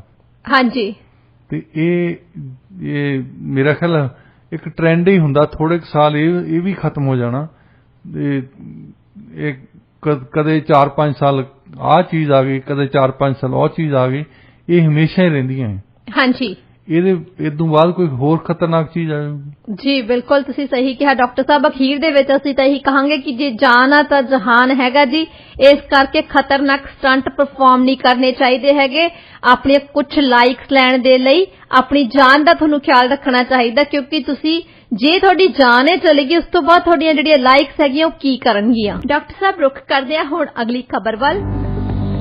ਜਮੈਕਾ ਵੱਲੋਂ ਕੈਨੇਡਾ ਦੇ ਵਿੱਚ ਇੱਕ ਸਪੈਸ਼ਲ ਟੀਮ ਭੇਜੀ ਜਾ ਰਹੀ ਹੈ। ਫੈਕਟ ਫਾਈਂਡਿੰਗ ਟੀਮ ਹੈਗੀ ਆ ਕਿਉਂਕਿ ਪਿਛਲੇ ਮਹੀਨੇ ਉਹਨਾਂ ਨੂੰ ਖਬਰ ਮਿਲੀ ਸੀ ਕਿ ਓਨਟਾਰੀਓ ਦੇ ਵਿੱਚ ਬਹੁਤ ਹੀ ਜ਼ਿਆਦਾ ਗਲਤ ਜਿਹੜੀਆਂ ਵਰਕਿੰਗ ਕੰਡੀਸ਼ਨਸ ਦੇ ਵਿੱਚ ਜਮੈਕਨ ਕਾਮਿਆਂ ਤੋਂ ਕੰਮ ਕਰਵਾਇਆ ਜਾਂਦਾ ਸੀ ਤੇ ਹੁਣ ਇਸ ਟੀਮ ਨੂੰ ਉਹਨਾਂ ਨੇ ਨਿਯੁਕਤ ਕੀਤਾ ਜਿਹਨੇ ਆ ਕੇ ਇਹ ਦੇਖਣਾ ਕਿ ਜਿਹੜੇ ਜਮੈਕਨ ਕਾਮੇ ਹੈਗੇ ਆ ਜਦੋਂ ਇੱਥੇ ਆ ਕੇ ਉਹ ਕੰਮ ਕਰਦੇ ਆ ਤੇ ਕੰਮ ਦੀਆਂ ਜਿਹੜੀਆਂ ਸਥਿਤੀਆਂ ਹੈਗੀਆਂ ਨੇ ਉਹ ਕਿਹੋ ਜਿਹੀਆਂ ਨੇ। ਇਸ ਪੂਰੀ ਖਬਰ ਬਾਰੇ ਆਪਣੇ ਸਰੋਤਿਆਂ ਨੂੰ ਦੱਸੋ। ਦੇਖੋ, ਪੱਛਮੀ ਦੇਸ਼ਾਂ ਨੂੰ ਇੱਕ ਬੁਰੀ ਆਦਤ ਪਈ ਹੈ ਕਲੋਨੀਅਲਿਜ਼ਮ ਦੇ ਦਿਨਾਂ ਤੋਂ। ਜਦੋਂ ਇਹਨਾਂ ਦੇ ਬਸਤੀਆਂ ਹੁੰਦੀਆਂ ਸੀ, ਸੂਰਜ ਨਹੀਂ ਸੀ ਛੁਪਦਾ ਬ੍ਰਿਟਿਸ਼ ਅੰਪਾਇਰ ਤੋਂ, ਇਹ ਉਸ ਵੇਲੇ ਦੇ ਗਿੱਜੇ ਹੋਇਆ ਇਹ ਦੂਸਰੇ ਮੁਲਕਾਂ ਨੂੰ, ਅਫਰੀਕਾ ਦੇ, ਲੈਟਨ ਅਮਰੀਕਾ, ਏਸ਼ੀਆ ਦੇ, ਇਹ ਲੈਕਚਰ ਬਹੁਤ ਕਰਦੇ ਕਿ ਤੁਸੀਂ ਆਪਣੇ ਇਨਸਾਨੀ ਜਿਹੜੇ ਹੱਕ ਆ ਉਹਨਾਂ ਦੀ ਉਲੰਘਣਾ ਕਰਦੇ ਆ, ਲੇਬਰ ਲਾਜ਼ ਦੀ ਉਲੰਘਣਾ ਕਰਦੇ ਆ, ਤੁਸੀਂ এনवायरमेंटल ਲਾਜ਼ ਦੀ ਉਲੰਘਣਾ ਕਰਦੇ ਆ। ਤੇ ਇਹ ਇੱਕ ਬੜੇ ਮਜ਼ੇਦਾਰ ਗੱਲ ਹੈ ਕਿ ਜਮੀਕਾ ਵਾਲਿਆਂ ਨੇ ਪਹਿਲੀ ਵਾਰੀ ਆਪਣਾ ਐਕਚੁਅਲੀ ਡੈਲੀਗੇਸ਼ਨ ਭੇਜਣਾ ਕਿ ਕੈਨੇਡਾ ਦੇ ਵਿੱਚ ਵਰਕਰਸ ਦੇ ਨਾਲ ਟ੍ਰੀਟ ਕਿੱਦਾਂ ਕਰਦੇ। ਹਾਂਜੀ, ਹੁਣ ਸਾਡਾ ਇੱਕ ਐਗਰੀਮੈਂਟ ਆ ਕੈਨੇਡਾ ਦਾ ਸੈਂਟਰਲ ਅਮਰੀਕਾ ਤੇ ਕੈਰੀਬੀਅਨ ਦੇ ਨਾਲ, ਇਹ ਸਰਕਾਰਾਂ ਦਾ ਐਗਰੀਮੈਂਟ ਹੈ। ਸਰਕਾਰ ਨੇ ਕੈਨੇਡਾ ਦੀ ਨੇ ਦੱਸਿਆ ਕਿ ਸਾਨੂੰ ਟੈਂਪਰੇਰੀ ਵਰਕਰ ਭੇਜਣੇ। ਹਾਂਜੀ, ਤੇ ਉੱਥੇ ਦੀਆਂ ਸਰਕਾਰਾਂ ਫਿਰ ਚੁਣ ਕੇ ਭੇਜਦੀਆਂ, ਇਹ ਉਹਨਾਂ ਦੀ ਜ਼ਿੰਮੇਵਾਰੀ ਹੈ। ਉਹ ਇੱਥੇ 4 ਹਫ਼ਤੇ ਕੰਮ ਕਰਨ, 6 ਹਫ਼ਤੇ ਕੰਮ ਕਰਨ, ਉਸ ਤੋਂ ਬਾਅਦ ਉਹਨਾਂ ਨੇ ਵਾਪਸ ਜਾਣਾ ਹੁੰਦਾ। ਤੇ ਹੁਣ ਉਹਨਾਂ ਨੂੰ ਰਿਪੋਰਟਸ ਗਈਆਂ, ਖਾਸ ਤੌਰ ਤੇ ਜਮੀਕਾ ਦੇ ਨੋਟਿਸ ਲਿਆ, ਬਾਕੀ ਵੀ ਜਗ੍ਹਾ ਤੇ ਰਿਪੋਰਟਸ ਪਹੁੰਚੀਆਂ ਹੋਣੀਆਂ ਕਿ ਜਿੱਦਾਂ ਲੋਕੀ ਟੈਂਪਰੇਰੀ ਵਰਕਰਸ ਤੋਂ ਕੰਮ ਕਰਾਉਂਦੇ ਆ। ਇੱਕ ਬੰਦੇ ਨੇ ਇੱਥੋਂ ਤੱਕ ਕਿਹਾ ਸੀ, ਉਹ ਕਹਿੰਦਾ ਗੁਲਾਮੀ ਦੇ ਵੇਲੇ ਤਾਂ ਲੋਕਾਂ ਨੂੰ ਰੋਟੀ ਮਿਲ ਜਾਂਦੀ ਹੋਊਗੀ, ਪਰ ਇਹ ਅਜੇ ਤੱਕ ਦੇਣ ਨੂੰ ਤਿਆਰ ਨਹੀਂ। ਜੀ ਡਾਕਟਰ ਸਾਹਿਬ, ਜਿਹੜੇ ਜਮੈਕਨ ਵਰਕਰਸ ਹੈਗੇ ਉਹਨਾਂ ਦੇ ਇੱਕ ਗਰੁੱਪ ਨੇ ਸ਼ਿਕਾਇਤ ਕਹਿ ਲਓ ਕਿ ਭੇਜੀ ਸੀ ਇਹ ਕਿ ਜਿਹੜੇ ontario ਦੇ ਵਿੱਚ 2 ਫਾਰਮ ਹੈਗੇ ਆ ਉੱਥੇ ਉਹਨਾਂ ਦੇ ਨਾਲ ਬਹੁਤ ਜ਼ਿਆਦਾ ਨਸਲੀ ਵਿਤਕਰਾ ਕੀਤਾ ਜਾਂਦਾ। ਨਸਲੀ ਵਿਤਕਰਾ, ਫਿਰ ਜਿਹੜੇ ਇੱਕ ਵਰਕਰ ਦੇ ਤੌਰ ਤੇ ਕੰਮ ਕਰਾਉਣਾ ਉਹਨਾਂ ਨੂੰ, ਉਹ ਇਦਾਂ ਕੰਮ ਕਰਾਉਂਦੇ ਜਿੱਦਾਂ ਉਹ ਗੁਲਾਮ ਹੋਣ। ਹਾਂਜੀ, ਉਹਨਾਂ ਨੂੰ ਕੋਈ ਹੱਕ ਨਹੀਂ ਆ, ਉਹਨਾਂ ਨੂੰ ਕੋਈ ਹੱਕ ਨਹੀਂ ਕਾਫੀ ਬ੍ਰੇਕ ਕਰਨ ਦਾ, ਉਹਨਾਂ ਨੂੰ ਕੋਈ ਹੱਕ ਨਹੀਂ ਹੈ ਕਿ ਲੰਚ ਕਰਨ। ਫਿਰ ਦੇਖੋ ਉਹਨਾਂ ਦੇ ਜਿੱਥੇ ਰਹਿੰਦੇ ਨੇ ਉਹਨਾਂ ਦੀਆਂ ਹਾਲਾਤਾਂ ਬਾਰੇ ਵੱਖ-ਵੱਖ ਸੋਸ਼ਲ ਐਕਟਿਵਿਸਟ ਨੇ ਜਾ ਕੇ ਫਿਲਮਾਂ ਵੀ ਬਣਾਈਆਂ ਨੇ। ਹਾਂਜੀ, ਉਹ ਦਿਖਾਇਆ ਕਿ ਇੱਥੇ ਕੋਈ ਇਨਸਾਨ ਕਿਸ ਤਰੀਕੇ ਨਾਲ ਰਹਿ ਸਕਦਾ ਜਿੱਥੇ ਉਹ ਵਿਚਾਰੇ ਰਹਿੰਦੇ ਆ ਕੇ। ਹਾਂਜੀ, ਤੇ ਉਹ ਇਸ ਗੱਲ ਦੀ ਜ਼ਿੰਮੇਵਾਰੀ ਉਹਨਾਂ ਦੀ ਸਰਕਾਰ ਦੀ ਹੈ, ਕਿਉਂਕਿ ਉਹਨਾਂ ਦੀ ਸਰਕਾਰ ਨੇ ਐਗਰੀਮੈਂਟ ਕੀਤਾ ਹੈ ਕਿ ਜੇ ਟੈਂਪਰੇਰੀ ਵਰਕਰ ਵੀ ਕੈਨੇਡਾ ਦੇ ਵਿੱਚ ਆਉਂਦਾ ਆ, ਉਹਨੂੰ ਵੀ ਉਨੇ ਹੀ ਹੱਕ ਆ ਜਿੰਨੇ ਆਮ ਵਰਕਰ ਨੂੰ ਇੱਥੇ ਕੈਨੇਡਾ ਦੇ ਵਿੱਚ ਹਨ। ਹਾਂਜੀ, ਪਰ ਉਹ ਵਿਚਾਰੇ ਆਰਗੇਨਾਈਜ਼ ਨਹੀਂ ਆ, ਉਹ ਟੈਂਪਰੇਰੀ ਆਏ ਹੁੰਦੇ ਆ। ਤੇ ਬਹੁਤਿਆਂ ਨੂੰ ਇਹ ਵੀ ਆਸ ਹੁੰਦੀ ਵੀ ਚਲੋ ਜੇ ਅਸੀਂ ਨਾ ਬੋਲਾਂਗੇ ਅਗਲੀ ਵਾਰ ਨੂੰ ਸਾਨੂੰ ਫੇਰ ਸੱਦਣਗੇ। ਹਾਂਜੀ, ਜੇ ਹੁਣ ਭੇਜਣਗੇ ਤਾਂ ਫੇਰ ਸਾਡੇ ਤੇ ਪਾਬੰਦੀ ਲਾਉਣਗੇ ਅਗਲੀ ਵਾਰ। ਜੀ ਦੇਖੋ ਡਾਕਟਰ ਸਾਹਿਬ, ਕਈ ਤਰ੍ਹਾਂ ਦੀ ਹੈਗੀ ਆ ਗੱਲ। ਨੰਬਰ 1 ਤਾਂ ਉਹਨਾਂ ਨੂੰ ਪੇ ਸਹੀ ਤਰੀਕੇ ਦੇ ਨਾਲ ਨਹੀਂ ਕੀਤਾ ਜਾਂਦਾ ਹੈਗਾ, ਜਿਵੇਂ ਹੁਣ ਤੁਸੀਂ ਬੜਾ ਵਧੀਆ ਐਕਸਪਲੇਨ ਕੀਤਾ ਕਿ ਉਹਨਾਂ ਦੇ ਨਾਲ ਗੁਲਾਮਾਂ ਵਾਲਾ ਜਿਹੜਾ ਹੈਗਾ ਉਹੀ ਟ੍ਰੀਟਮੈਂਟ ਕੀਤਾ ਜਾਂਦਾ, ਉਹਨਾਂ ਨੂੰ ਇਨਸਾਨ ਨਹੀਂ ਸਮਝਿਆ ਜਾਂਦਾ, ਕੰਮ ਉਹਨਾਂ ਤੋਂ ਬਹੁਤ ਜ਼ਿਆਦਾ ਲਿਆ ਜਾਂਦਾ। ਇੱਕ ਤਾਂ ਵੈਸੇ ਹੀ ਉਹਨਾਂ ਦੀ ਜਿਹੜੀ ਕਹਿ ਲਓ ਕਿ ਮੈਂਟਲ ਸਿਚੁਏਸ਼ਨ ਹੁੰਦੀ ਹੈ, ਮਾਨਸਿਕ ਤੌਰ ਤੇ ਕਈ ਸਾਰੀਆਂ ਐਡਜਸਟਮੈਂਟਸ ਦੇ ਵਿੱਚ ਉਹ ਲੰਘ ਰਹੇ ਹੁੰਦੇ ਆ ਜਦੋਂ ਉਹ ਕਿਸੇ ਹੋਰ ਦੇਸ਼ ਦੇ ਵਿੱਚ ਜਾਂਦੇ ਆ। ਜਿਵੇਂ ਜਿਹੜੇ ਸੀਜ਼ਨਲ ਵਰਕਰਸ ਹੈਗੇ ਆ, ਇਹਨਾਂ ਦੀ ਜਿਹੜੀ ਹਾਲਾਤ ਹੈ ਕਾਫੀ ਜ਼ਿਆਦਾ ਖਰਾਬ ਆ। ਦੇਖੋ ਹੁਣ ਜਿਹੜੇ ਕੈਨੇਡੀਅਨ ਬੰਦਿਆਂ ਨੇ ਉਹ ਕੰਮ ਕਰਨਾ ਛੱਡ ਦਿੱਤਾ। ਜਦੋਂ ਪਹਿਲਾਂ ਇਮੀਗ੍ਰੈਂਟਸ ਆਉਂਦੇ ਸੀ ਇੱਥੇ ਤਾਂ ਉਹਨਾਂ ਦੇ ਬੱਚੇ ਵੀ ਐਕਚੁਅਲੀ ਇੱਥੇ ਬੈਰੀਜ਼ ਤੋੜਦੇ ਹੁੰਦੇ ਸੀ, ਇੱਥੇ ਜੋ ਵੀ ਫਾਰਮ ਵਰਕਰ ਦਾ ਕੰਮ ਕਰਦੇ ਸੀ ਉਹੀ ਕਰਦੇ ਹੁੰਦੇ ਸੀ। ਹੁਣ ਉਹਨਾਂ ਦੇ ਵੀ ਬੱਚੇ ਨਹੀਂ ਕਰਦੇ। ਹਾਂਜੀ, ਜਿਹੜੇ ਬੰਦੇ ਸੈਟਲ ਹੋ ਗਏ ਇੱਥੇ ਆ ਕੇ, ਉਹ ਕੰਮ ਕਰਨਾ ਨਹੀਂ ਚਾਹੁੰਦੇ, ਕਿਉਂਕਿ ਕੰਮ ਕਰਨਾ ਉੱਥੇ ਪੈਸੇ ਘੱਟ ਮਿਲਦੇ ਆ, ਕੰਮ ਜ਼ਿਆਦਾ ਕਰਾਉਂਦੇ ਆ, ਕੋਈ ਲੇਬਰ ਲਾਅ ਨਹੀਂ। ਮਤਲਬ ਕਹਿਣ ਨੂੰ ਹੈਗਾ ਲੇਬਰ ਲਾਅ ਉੱਥੇ, ਪਰ ਅਬਜ਼ਰਵ ਕੋਈ ਨਹੀਂ ਕਰਦਾ। ਹਾਂਜੀ, ਤੇ ਜਿਹੜੇ ਵਿਚਾਰੇ ਸੀਜ਼ਨਲ ਵਰਕਰ ਆਉਂਦੇ ਆ, ਟੈਂਪਰੇਰੀ ਵਰਕਰ ਆਉਂਦੇ ਆ, ਉਹ ਡਰੇ ਹੋਏ ਹੁੰਦੇ, ਡਰੇ ਹੋਏ ਤਾਂ ਕਿਸੇ ਨੂੰ ਕੁਝ ਕਹਿੰਦੇ ਨਹੀਂ। ਹਾਂਜੀ, ਫੇਰ ਵੀ ਜੇ ਉਹਨਾਂ ਨੇ ਆਪਣੇ ਆਪ ਨੂੰ ਆਰਗੇਨਾਈਜ਼ ਕਰਕੇ ਇਹ ਪ੍ਰੋਟੈਸਟ ਕੀਤਾ, ਆਪਣੀ ਸਰਕਾਰ ਨੂੰ ਵੀ ਲਿਖਿਆ ਉਹਨਾਂ ਨੇ, ਤਾਂ ਤੁਸੀਂ ਦੇਖੋ ਕਿ ਉਹਨਾਂ ਦਾ ਹੌਸਲਾ ਕਿੰਨਾ ਹੋਊਗਾ। ਇਸ ਗੱਲ ਦੇ ਬਾਵਜੂਦ ਵੀ ਉਹਨਾਂ ਨੇ ਪ੍ਰੋਟੈਸਟ ਤਾਂ ਕੀਤਾ ਨਾ। ਹਾਂਜੀ, ਆਵਾਜ਼ ਤਾਂ ਉਠਾਈ ਉਹਨਾਂ ਨੇ, ਆਵਾਜ਼ ਉਠਾਈ ਕਿ ਸਾਡੇ ਨਾਲ ਕੀ ਧੱਕਾ ਹੋ ਰਿਹਾ ਤੇ ਹੁਣ ਉਹਦੀ ਹੀਟ ਜਿਹੜੀ ਆ ਜਮੈਕਨ ਗਵਰਨਮੈਂਟ ਤੇ ਵੀ ਹੋਈ ਹੋਣੀ ਹੈ। ਹਾਂਜੀ, ਉਹਨਾਂ ਨੇ ਵੀ ਇਲੈਕਸ਼ਨ ਜਿੱਤਣੀ ਹੈ ਨਾ ਅਗਲੀ ਗੱਲ। ਹਾਂਜੀ, ਤੇ ਉਹਨਾਂ ਨੇ ਡੈਲੀਗੇਸ਼ਨ ਭੇਜਣਾ, ਜਿਹੜਾ ਕਿ ਕੈਨੇਡਾ ਵਾਲਿਆਂ ਨੂੰ ਵੈਸੇ ਵੀ ਸ਼ਰਮ ਦੀ ਗੱਲ ਹੈ ਕਿ ਇੱਕ ਜਿਨ੍ਹਾਂ ਨੂੰ ਤੁਸੀਂ ਕਲੋਨੀਅਲ ਅੰਪਾਇਰ ਦੇ ਤੌਰ ਤੇ ਉਹਨਾਂ ਨੂੰ ਸਮਝਦੇ ਸੀ ਕਾਲੋਨੀਜ਼ ਆ ਸਾਡੀਆਂ, ਉਹਨਾਂ ਨੂੰ ਹਮੇਸ਼ਾ ਹੀ ਕਹਿੰਦੇ ਸੀ ਕਿ ਇਹਨਾਂ ਦੇ ਲੇਬਰ ਲਾਅ ਠੀਕ ਨਹੀਂ, ਇਹਨਾਂ ਦੇ এনवायरमेंटल ਲਾਅ ਠੀਕ ਨਹੀਂ। ਹੁਣ ਉਹ ਆ ਕੇ ਤੁਹਾਡੇ ਚੈੱਕ ਕਰਨ ਲੱਗੇ ਆ ਕਿ ਤੁਹਾਡੇ ਲੇਬਰ ਲਾਅ ਨੂੰ ਕੀ ਹੋਇਆ ਹੈ। ਹਾਂਜੀ, ਤੁਸੀਂ ਲੋਕਾਂ ਨੂੰ ਸਾਡਿਆਂ ਨੂੰ ਇੰਨਾ ਕਿਉਂ ਤੰਗ ਕਰਦੇ ਆ ਜੀ। ਤਾਂ ਉਹਨਾਂ ਨੇ ਜਾ ਕੇ ਰਿਪੋਰਟ ਕਰਨੀ ਆ ਕਿ ਜਿਹੜਾ ਸਾਡਾ ਐਗਰੀਮੈਂਟ ਹੋਇਆ ਕੈਨੇਡਾ ਦੇ ਨਾਲ ਕਿ ਉਹਨੂੰ ਸਸਟੇਨ ਕੀਤਾ ਜਾਵੇ ਜਾਂ ਉਹਨੂੰ ਰੱਦ ਕੀਤਾ ਜਾਵੇ। ਹਾਂਜੀ, ਕਿਉਂਕਿ ਉਹਨਾਂ ਤੇ ਪ੍ਰੈਸ਼ਰ ਪਿਆ ਹੈ। ਜੀ ਬਿਲਕੁਲ ਤੁਸੀਂ ਸਹੀ ਕਿਹਾ ਡਾਕਟਰ ਸਾਹਿਬ। ਹੁਣ ਉਹਨਾਂ ਨੇ ਆ ਕੇ ਸਾਰਾ ਕੁਝ ਚੈੱਕ ਕਰਨਾ ਤੇ ਉਸ ਤੋਂ ਬਾਅਦ ਦੇਖਦੇ ਆਂ ਵੀ ਕੀ ਰਿਜ਼ਲਟ ਨਿਕਲਦਾ। ਪਰ ਜਿਹੜੇ 2 ਗਰੁੱਪਸ ਨੇ ਇਸ ਦੀ ਕੰਪਲੇਂਟ ਕੀਤੀ ਆ ਉਹਨਾਂ ਦੇ ਨਾਲ ਵਾਕਈ ਬਹੁਤ ਜ਼ਿਆਦਾ ਅਣਮਨੁੱਖੀ ਵਤੀਰਾ ਉੱਥੇ ਕੀਤਾ ਜਾਂਦਾ। ਉਹਨਾਂ ਨੇ ਮੈਂਸ਼ਨ ਕੀਤਾ ਹੈਗਾ ਕਿ ਬਹੁਤ ਜ਼ਿਆਦਾ ਦੁਖੀ ਹੋਣ ਤੋਂ ਬਾਅਦ ਹੀ ਉਹਨਾਂ ਨੇ ਜਮੈਕਾ ਸਰਕਾਰ ਕੋਲੇ ਮਦਦ ਦੀ ਗੁਹਾਰ ਲਗਾਈ ਆ। ਡਾਕਟਰ ਸਾਹਿਬ ਰੁਕ ਕਰਦੇ ਆਂ ਜੀ ਅਗਲੀ ਖਬਰ ਵੱਲ। US ਰਿਟਾਇਰਡ ਜਨਰਲ ਮਾਰਕ ਕਿਮਟ ਨੇ ਕਿਹਾ ਕਿ ਯੂਕਰੇਨ ਨੂੰ ਹੁਣ ਨੈਗੋਸੀਏਸ਼ਨ ਦੇ ਬਾਰੇ ਸੋਚਣਾ ਚਾਹੀਦਾ। ਉਹਨਾਂ ਨੇ ਕਿਹਾ ਕਿ ਹੁਣ ਉਹ ਗੱਲਬਾਤ ਕਰਕੇ ਇਹ ਜਿਹੜਾ ਕੌਨਫਲਿਕਟ ਚੱਲ ਰਿਹਾ ਇਹਨੂੰ ਹੁਣ ਖਤਮ ਕਰਨਾ ਚਾਹੀਦਾ। ਤੁਸੀਂ ਕੀ ਕਹਿਣਾ ਚਾਹੋਗੇ ਇਸ ਖਬਰ ਬਾਰੇ? ਇੱਕ ਤਾਂ ਅਮਰੀਕਾ ਦਾ ਸਾਡੇ ਨਾਲ ਇਹ ਫਰਕ ਹੈ ਕਿ ਡੈਮੋਕ੍ਰੇਸੀ ਲੱਗਦਾ ਉੱਥੇ ਕੰਮ ਕਰਦੀ ਆ। ਹਾਂਜੀ, ਉੱਥੇ ਦੋਏ ਰਾਏ ਤੁਹਾਨੂੰ ਮਿਲ ਜਾਂਦੀਆਂ। ਜੇ ਇੱਕ ਪਾਸੇ ਯੂਕਰੇਨ ਦੇ ਹੱਕ ਦੇ ਵਿੱਚ ਸਰਕਾਰ ਬੋਲਦੀ ਆ ਤਾਂ ਉਹਨਾਂ ਦੇ ਵਿਰੋਧੀ ਜਾਂ ਰਿਪਬਲਿਕਨ ਪਾਰਟੀ ਵਾਲੇ ਜਾਂ ਵੈਸੇ ਹੀ ਆਲੋਚਕ ਜਿਹੜੇ ਆ ਉਹਨਾਂ ਦੇ ਖਿਲਾਫ ਹੈ, ਉਹ ਆਪਣੀ ਰਾਏ ਦੇਣ ਲਈ ਤਿਆਰ ਹੈ। ਹਾਂਜੀ, ਕੈਨੇਡਾ ਦੇ ਵਿੱਚ ਤੁਹਾਨੂੰ ਇੱਕ ਬੰਦਾ ਨਹੀਂ ਮਿਲੂਗਾ ਜੀ। ਕੈਨੇਡਾ ਦੇ ਵਿੱਚ ਸਾਰੀਆਂ ਹੀ ਪਾਰਟੀਆਂ ਜਿਹੜੀਆਂ ਉਹ ਇੱਕੋ ਹੀ ਟੋਨ ਹੈ ਉਹਨਾਂ ਦੀ, ਇੱਕੋ ਹੀ ਸੁਰ ਦੇ ਨਾਲ ਬੋਲਦੀਆਂ। ਹਾਂਜੀ, ਇੱਕ ਵੀ ਤੁਹਾਨੂੰ ਲੱਗਦਾ ਹੀ ਨਹੀਂ ਕਿ ਸਾਡੇ ਆਪੋਜੀਸ਼ਨ ਹੋਊਗੀ ਕਿ ਨਹੀਂ। ਜੀ। ਸਾਨੂੰ ਲੋਕਾਂ ਨੂੰ ਲੱਗਦਾ ਹੋਣਾ ਕਿ ਜਿੱਦਾਂ ਚੀਨ ਦੇ ਵਿੱਚ ਆਪੋਜੀਸ਼ਨ ਪਾਰਟੀਆਂ ਹੈ ਨਹੀਂ, ਕੈਨੇਡਾ ਦੇ ਵਿੱਚ ਵੀ ਆਪੋਜੀਸ਼ਨ ਪਾਰਟੀਆਂ ਹੈ ਨਹੀਂ। ਹਾਂਜੀ, ਕਮ ਸੇ ਕਮ ਉੱਥੇ ਦਾ ਮੀਡੀਆ ਵੀ, ਜੇ ਉਹ ਜਨਰਲ ਨੇ ਕਿਸੇ ਨੇ ਗੱਲ ਕਹੀ ਕਿ ਹੁਣ ਸਮਾਂ ਹੈਗਾ ਕਿ ਯੂਕਰੇਨ ਨੂੰ ਨੈਗੋਸ਼ੀਏਟ ਕਰੋ, ਤੁਸੀਂ ਬੈਠ ਕੇ ਆਪਣਾ ਪੀਸ ਸੈਟਲਮੈਂਟ ਕਰੋ। ਹਾਂਜੀ, ਹੁਣ ਦੇਖਿਓ ਤੁਸੀਂ ਆ ਵਿੰਟਰ ਆਉਣ ਲੱਗੀ ਆ, ਸਰਦੀਆਂ ਆਉਣ ਲੱਗੀਆਂ, ਗੈਸ ਉਹਨਾਂ ਦਾ ਬੰਦ ਕਰਤਾ ਯੂਰਪੀਅਨ ਦਾ, ਤਾਂ ਬਹੁਤ ਸਾਰੇ ਯੂਰਪੀਅਨ ਮੁਲਕ ਹੁਣ ਅੰਦਰੋਂ ਅੰਦਰ ਕਮ ਸੇ ਕਮ ਯੂਕਰੇਨ ਨੂੰ ਕਹਿਣ ਲੱਗ ਪਏ ਆ ਕਿ ਤੁਸੀਂ ਬੈਠੋ ਭਾਈ, ਨੈਗੋਸ਼ੀਏਟ ਕਰੋ, ਸਾਈਨ ਕਰੋ ਪੀਸ। ਕਿਉਂਕਿ ਵਰਲਡ ਵਾਰ 1 ਹੋਈ ਆ, ਵਰਲਡ ਵਾਰ 2 ਹੋਈ ਆ, ਕੋਈ ਵੀ ਵਾਰ ਹੋਈ ਆ, 100 ਸਾਲ 116 ਸਾਲ ਲੜਦੇ ਰਹੇ, ਅਖੀਰ ਨੂੰ ਜਿਹੜੀ ਲੜਾਈ ਆ ਖਤਮ ਹੁੰਦੀ ਆ ਟੇਬਲ ਤੇ ਬੈਠ ਕੇ। ਹਾਂਜੀ, ਜਦੋਂ ਤੁਸੀਂ ਸ਼ਾਂਤੀ ਸਮਝੌਤਾ ਕਰਦੇ ਆ ਤਾਂ ਉਹ ਟੇਬਲ ਤੇ ਬੈਠ ਕੇ ਹੁੰਦਾ। ਗੱਲਬਾਤ ਦੇ ਨਾਲੇ ਡਾਕਟਰ ਸਾਹਿਬ ਸਾਰੇ ਮਸਲੇ ਹੱਲ ਹੁੰਦੇ ਆ। ਗੱਲਬਾਤ ਅਖੀਰ ਜਿਹੜੀ ਆ ਗੱਲਬਾਤ ਹੁੰਦੀ। ਤੁਸੀਂ ਮਰਾ ਕੇ ਵੀ ਅਖੀਰ 'ਚ ਗੱਲਬਾਤ ਹੀ ਕਰੋਗੇ ਨਾ। ਹਾਂਜੀ, ਕਿੰਨਾ ਦਾ ਨੁਕਸਾਨ ਕਰਵਾਈ ਬੈਠੇ ਮਾਰਾ ਮਾਰੀ ਚੱਲਦੀ ਰਹਿੰਦੀ ਆ। ਅਖੀਰ ਦੇ ਵਿੱਚ ਉਹ ਕਹਿੰਦੇ ਕਿ ਤੁਸੀਂ ਅਖੀਰ ਦੇ ਵਿੱਚ ਵੀ ਤਾਂ ਇਹੀ ਕੁਝ ਕਰਨਾ। ਹਾਂਜੀ, ਹੁਣੇ ਹੀ ਕਰ ਲਓ ਜੀ। ਤੁਸੀਂ ਬੰਦੇ ਮਰਾਈ ਜਾਂਦੇ ਆਪਣੇ, ਤੁਸੀਂ ਸਾਰੀਆਂ ਨੇਸ਼ਨਸ ਨੂੰ ਅਪੀਲ ਕਰ ਰਹੇ ਆ ਸਾਨੂੰ ਪੈਸੇ ਦੇ ਦਿਓ, ਸਾਨੂੰ ਪੈਸੇ ਦੇ ਦਿਓ। ਇਸ ਵੇਲੇ ਤਾਂ ਇਹ ਤੁਹਾਨੂੰ ਪੈਸੇ ਦੇਈ ਜਾਂਦੇ ਆ ਕਿ ਰਸ਼ੀਆ ਨੂੰ ਅਸੀਂ ਕਮਜ਼ੋਰ ਕਰ ਲਵਾਂਗੇ, ਰਸ਼ੀਆ ਵਾਲਿਆਂ ਦਾ ਕਮ ਸੇ ਕਮ ਉਹਨਾਂ ਨੂੰ ਅਸੀਂ ਇਨਵੋਲਵ ਕੀਤਾ ਹੈ ਵਾਰ ਦੇ ਵਿੱਚ, ਪਰ ਨੁਕਸਾਨ ਤਾਂ ਤੁਹਾਡਾ ਹੀ ਹੋ ਰਿਹਾ ਨਾ ਜੀ। ਇਸ ਗੱਲ ਨੂੰ ਰੀਅਲਾਈਜ਼ ਕਰਕੇ, ਇਹ ਗੱਲ ਮਹਿਸੂਸ ਕਰਕੇ ਕਿ ਨੁਕਸਾਨ ਤੁਹਾਡਾ ਹੋ ਰਿਹਾ। ਸਭ ਤੋਂ ਵੱਡੀ ਗੱਲ ਮੈਨੂੰ ਜਿਹੜੀ US ਦੀ ਲੱਗੀ ਹੈ ਕਿ ਉੱਥੇ ਜੇ ਕਿਸੇ ਨੇ ਵਿਚਾਰ ਪੇਸ਼ ਕੀਤੇ ਤਾਂ ਉਹਨਾਂ ਨੂੰ ਪਬਲਿਸ਼ ਕਰਨ ਵਾਲੇ ਹੈਗੇ। ਇੱਥੇ ਮੀਡੀਆ ਵਾਲੇ ਬਿਲਕੁਲ ਨਹੀਂ ਵਿਚਾਰ ਪੇਸ਼ ਕਰਦੇ ਕਿ ਯੂਕਰੇਨ ਦੇ ਖਿਲਾਫ ਕੋਈ ਬੋਲ ਵੀ ਜਾਵੇ। ਹਾਂਜੀ, NDP ਦੀ ਮੈਂਬਰ ਹੈ ਇੱਕ parliament the, member of parliament Edmonton ਤੋਂ।